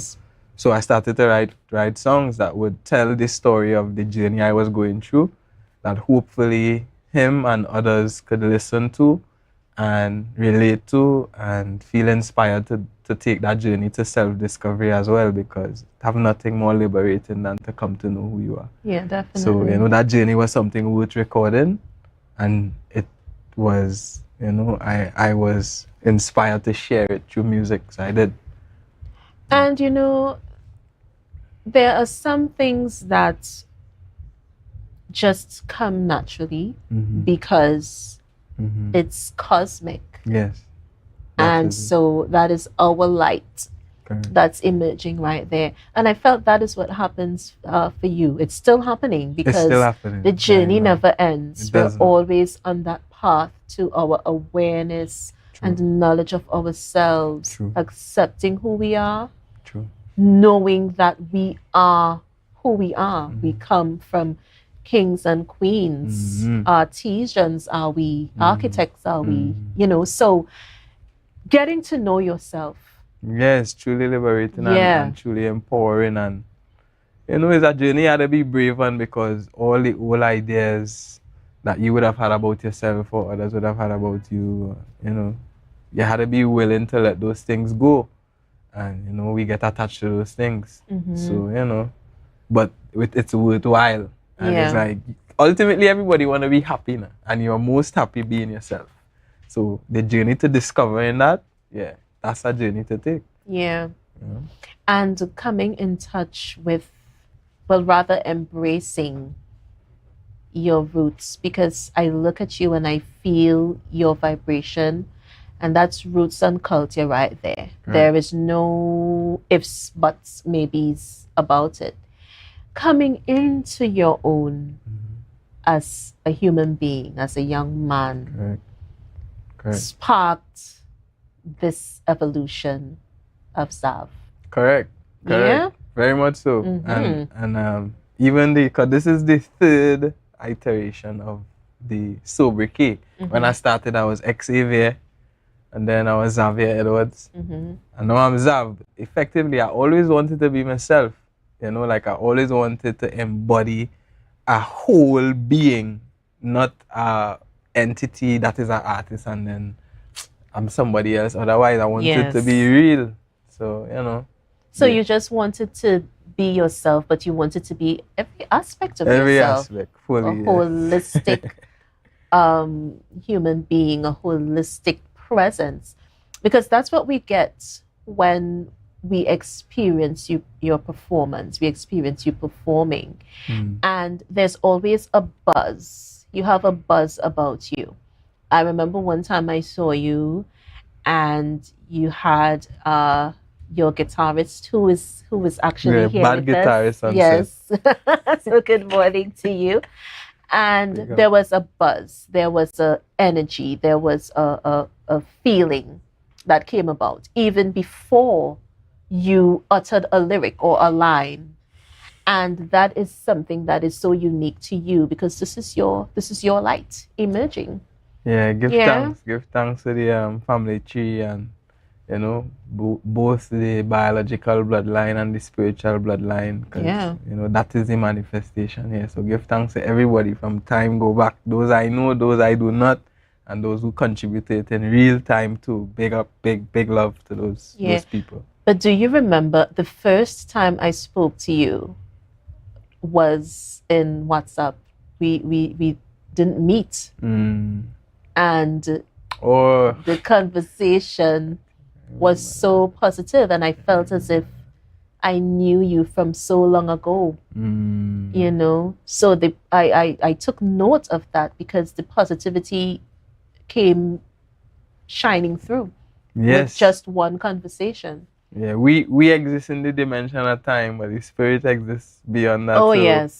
When we meet, it's timeless. You know, when spirit could connect with spirit, it's timeless. You know, I love, and I say this on this show all the time, I love when our youth, our young people, you know, we're doing positive things and we're impacting humanity positively. I cannot stress that enough. For those of you who watch the show, you would hear me say that countless times. You know, and Zav is just one of those persons that when you meet him, you cannot help but feel positivity. And it's so immense. It's something that is it pulls you in. It's like a magnet, and it comes through any piece of literary work that you do, whether it's poetry, whether it's music, whether you just feel like writing a phrase, a sentence, 2 words, a line. Yeah. It comes through, and we thank you. We want to thank you so much for putting pen to paper and being able to share this cosmic energy with everyone. I appreciate the appreciation. I truly do, and I give thanks to be able to receive and to translate at a level that is so well received. Yeah. What's next? What's next for Zav?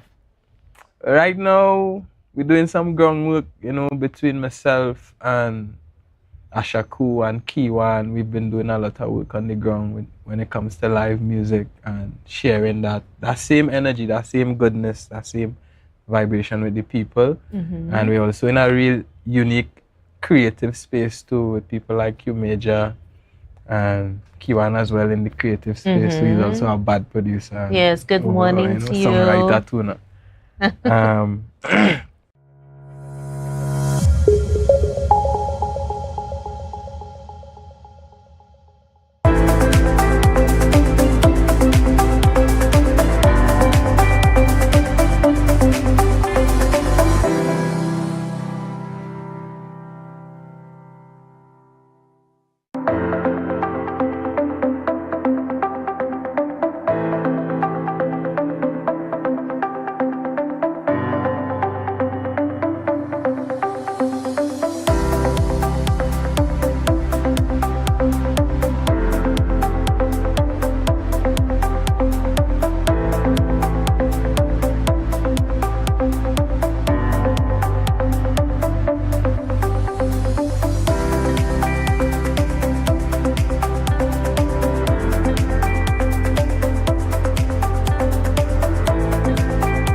Greetings, good evening, and welcome to another edition of Full Disclosure here on Tobago Updates. I am your host, Terrence Baines, and we are so very thankful that we have been afforded yet another opportunity. You get too caught up in the languages that everybody wants the same thing. You all want to feel peace and joy and fullness of life.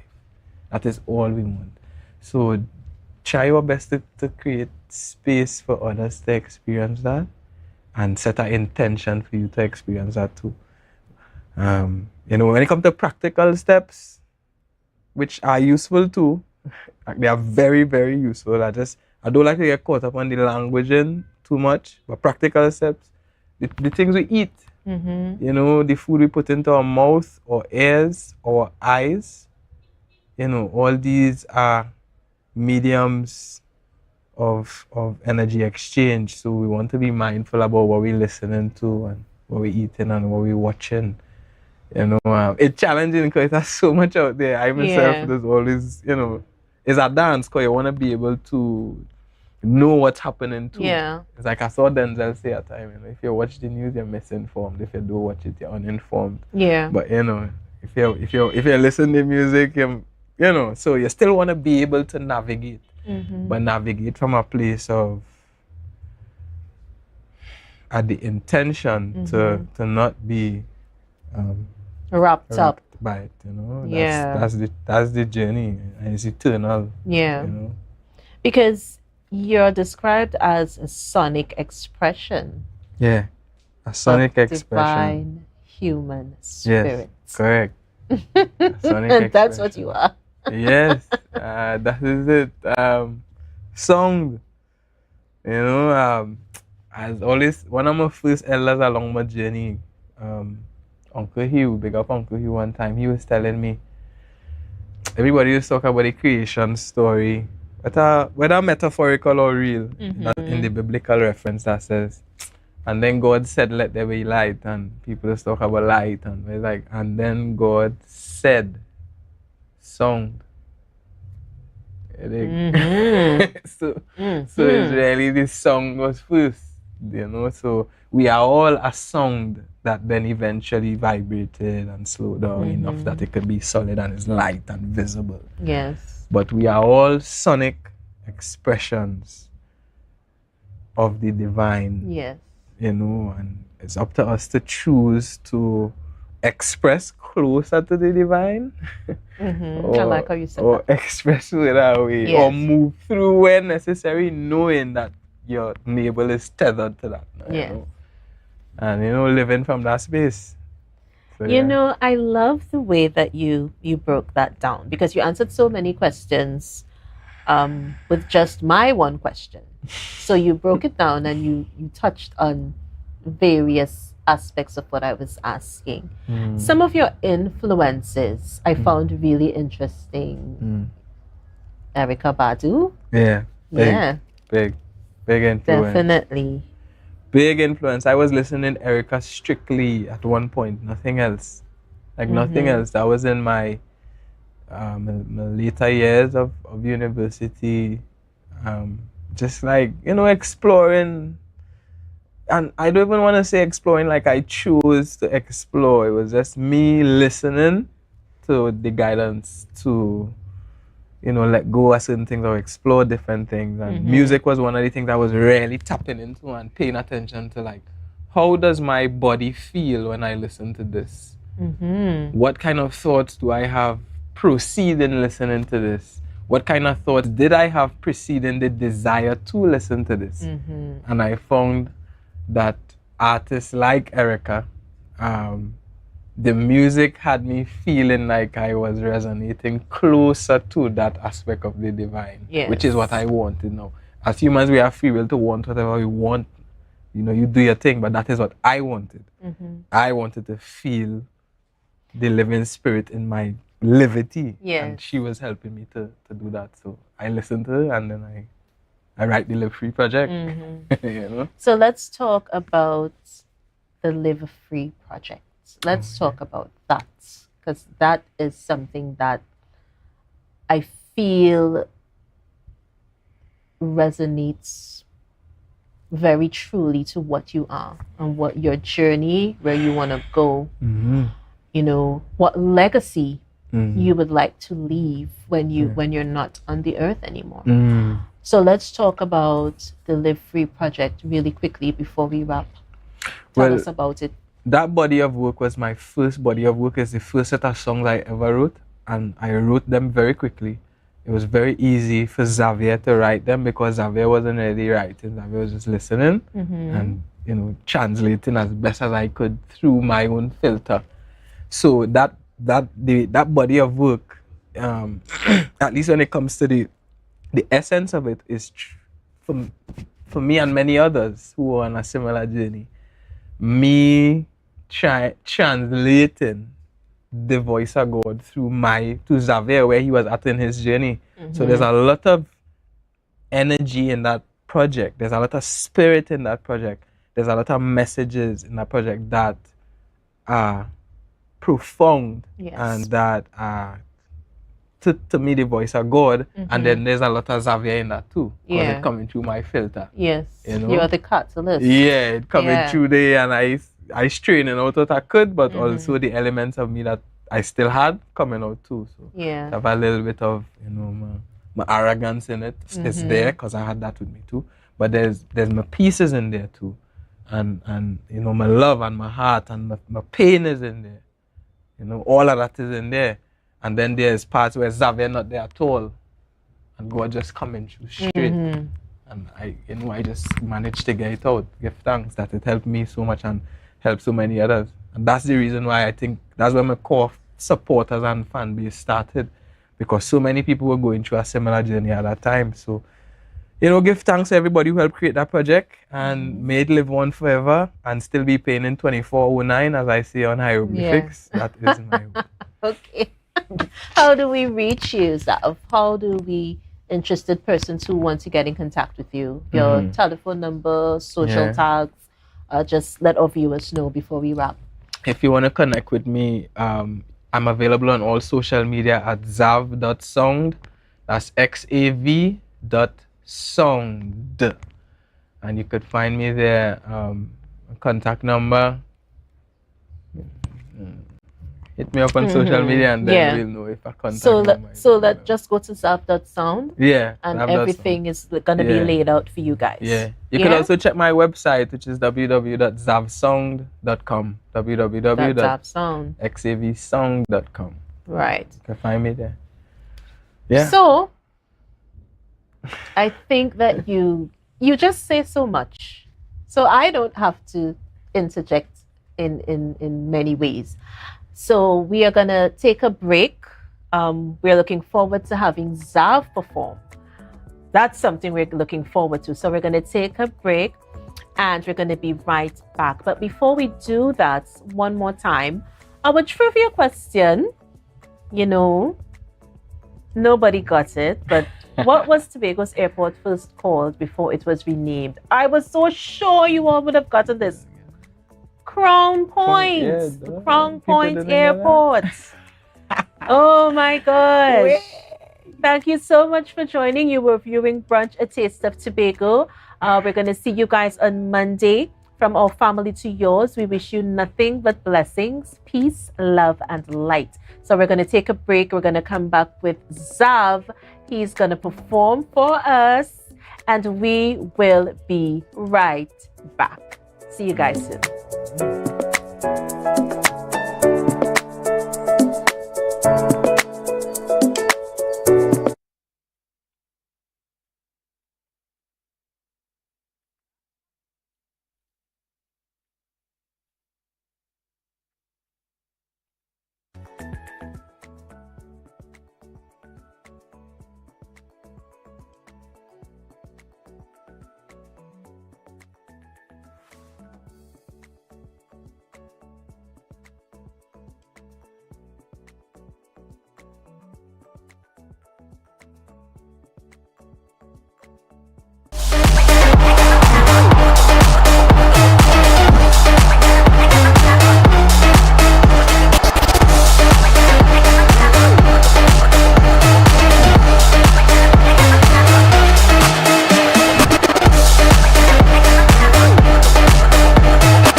Is a dream for the summer.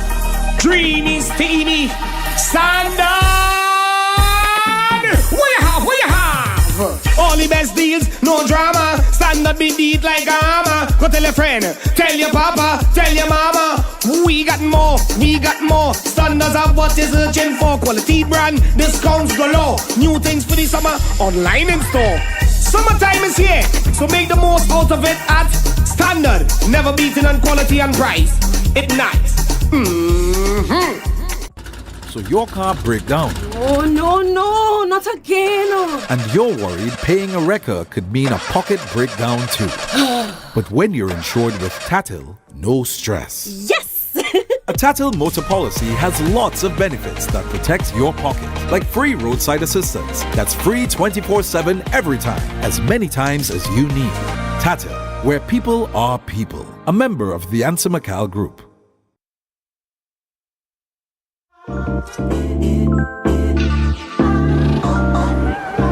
Wait, I don't even have suit and thing for this wedding. Why getting them thing? Well, put my right over there.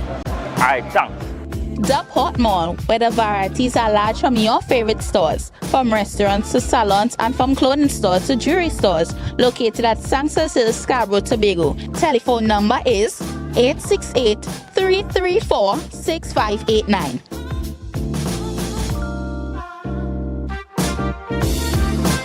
Wow. I didn't expect to see you here. Look good. Thanks. It's all because of you and Portmore. But here now, I'm going to tell you, you want to join me? Yeah, that's okay. All right. Beat the rush and come on down to the Port Mall. Right now, Tobagonians are just currying down to Bonaccord, right in Stobie Local Road. You know why? To come down and shop at Authentic Builders General Hardware, the only hardware store in Tobago that is giving you guys Trinidad prices. So for instance, such as steel, 1/2 and 5/8, $7,895. 5/8 construction ply for $260. Every single thing that you will need to do your home renovation or start your new construction, we have it right here. And to get your quotation, it's very easy. Just WhatsApp us at 272-1990 and we will do your free WhatsApp quotation for you.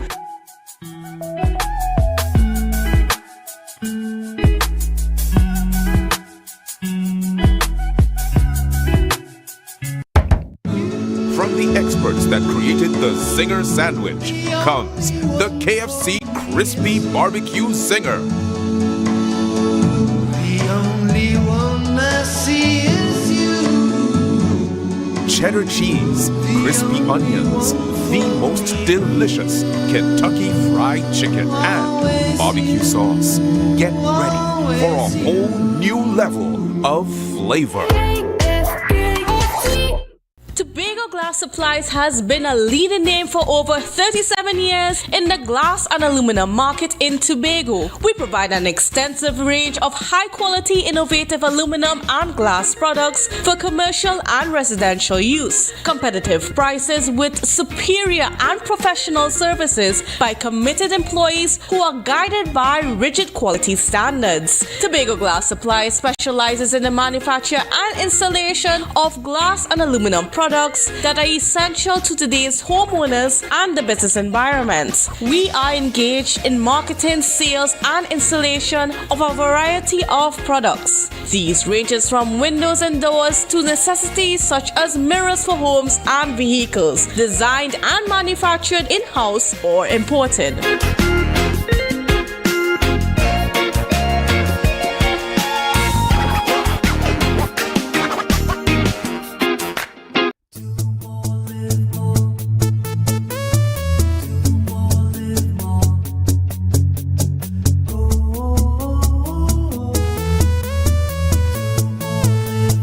This is how it's gonna go.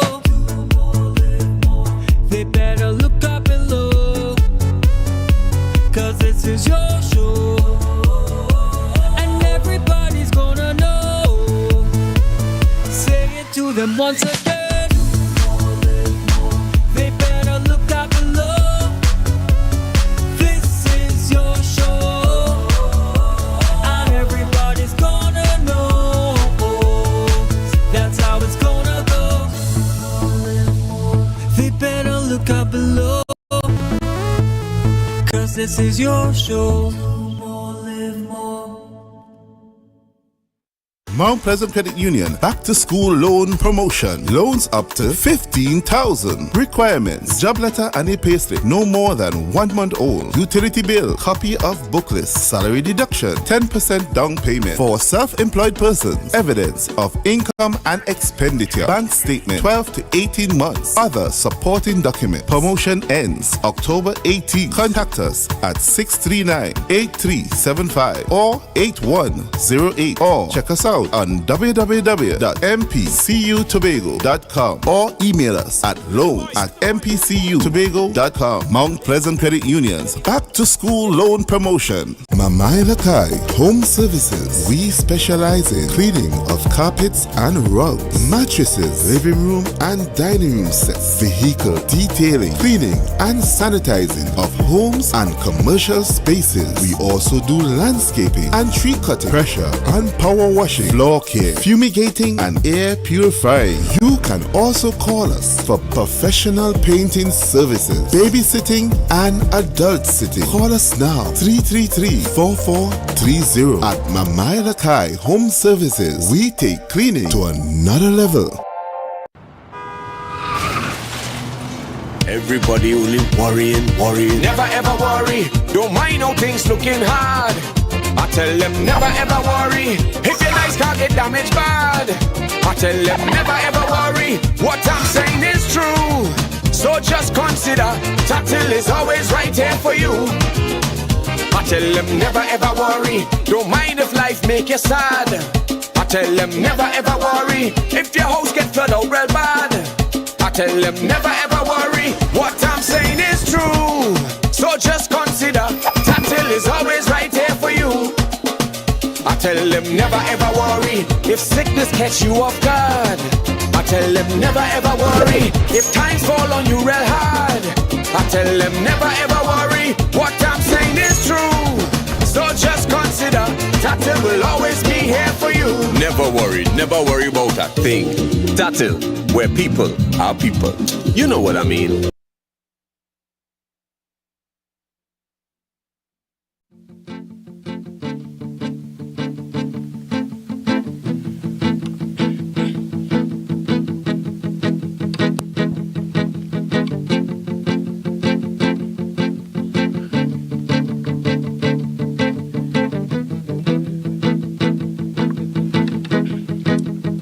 So let me tell you where we come from, Trinidad and Tobago Islands. And we not even Jamaican, but the dancehall scene, yeah, we shut down. And everything, yeah, irie, but in a minute could get real scary. Anywhere we go now, missing people on the news, and the boy them on the floor now.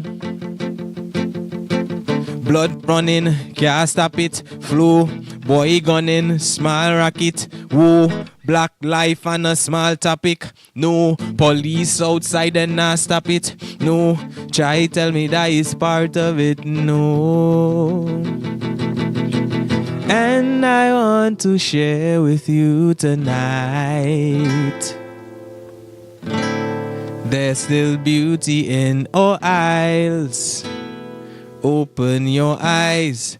Let me start with the roots where we come from. Africa, brought to a paradise island, big, oh, peaceful people, but real radical, warrior, heart clean, pretty like a rainbow. Link up with a sister isle named Trinidad, West Indian, beat the pan. You know the name though. Come and take a lime and a wine for carnival. Have a lemonade and unwind in Tobago, in Tobago. Tobago, Trinidad and Tobago. Tobago, I love you so.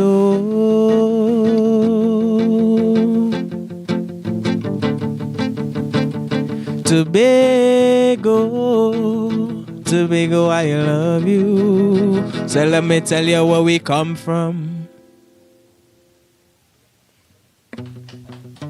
Hey, give thanks, give thanks. So that's where we come from, and we'll share a little song for you all. We haven't released it yet, but we're in love with it. Yeah? This is called Pretty Lady. Big up the whole team, Mikey, everybody, yeah? Pretty lady, do you remember, Lord, when we met last year in December? I hope that this don't offend ya, nah. But I can't forget that wine, girl.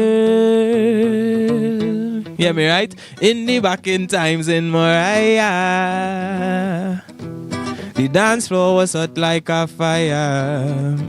You know that? Sexy red dress, your attire. Girl, you really took me higher. And we dance all night, and you held me oh so tight. Make me contemplate my whole life. I went to the bar, came back, you were nowhere in my sight. I never get to ask you your name or your number, where you're from. You're from country, you're from town. Who teach you to wind a bottom? Tick-tock, left, right, up and down. Girl up and down. Girl up and down. Yo, big love to everybody on the Tobago Updates crew. Big love to Kiwan, LS, bad guitarist, Mikey from Isolate Media, Asha Koo, everybody. Big love, Hannah Rose. I love you too, baby girl. Hey, I'm a son, Zion. Everybody who has been on the journey, and our host this morning, Jay. Oh, what an amazing host. Big love from Zava and the team. And we dance all night, and you held me oh so tight. Make me contemplate my whole life. I know that you're back, I'm never gonna let you out my sight. I finally could ask you your name or your number. Where you from? You're from country, you're from town?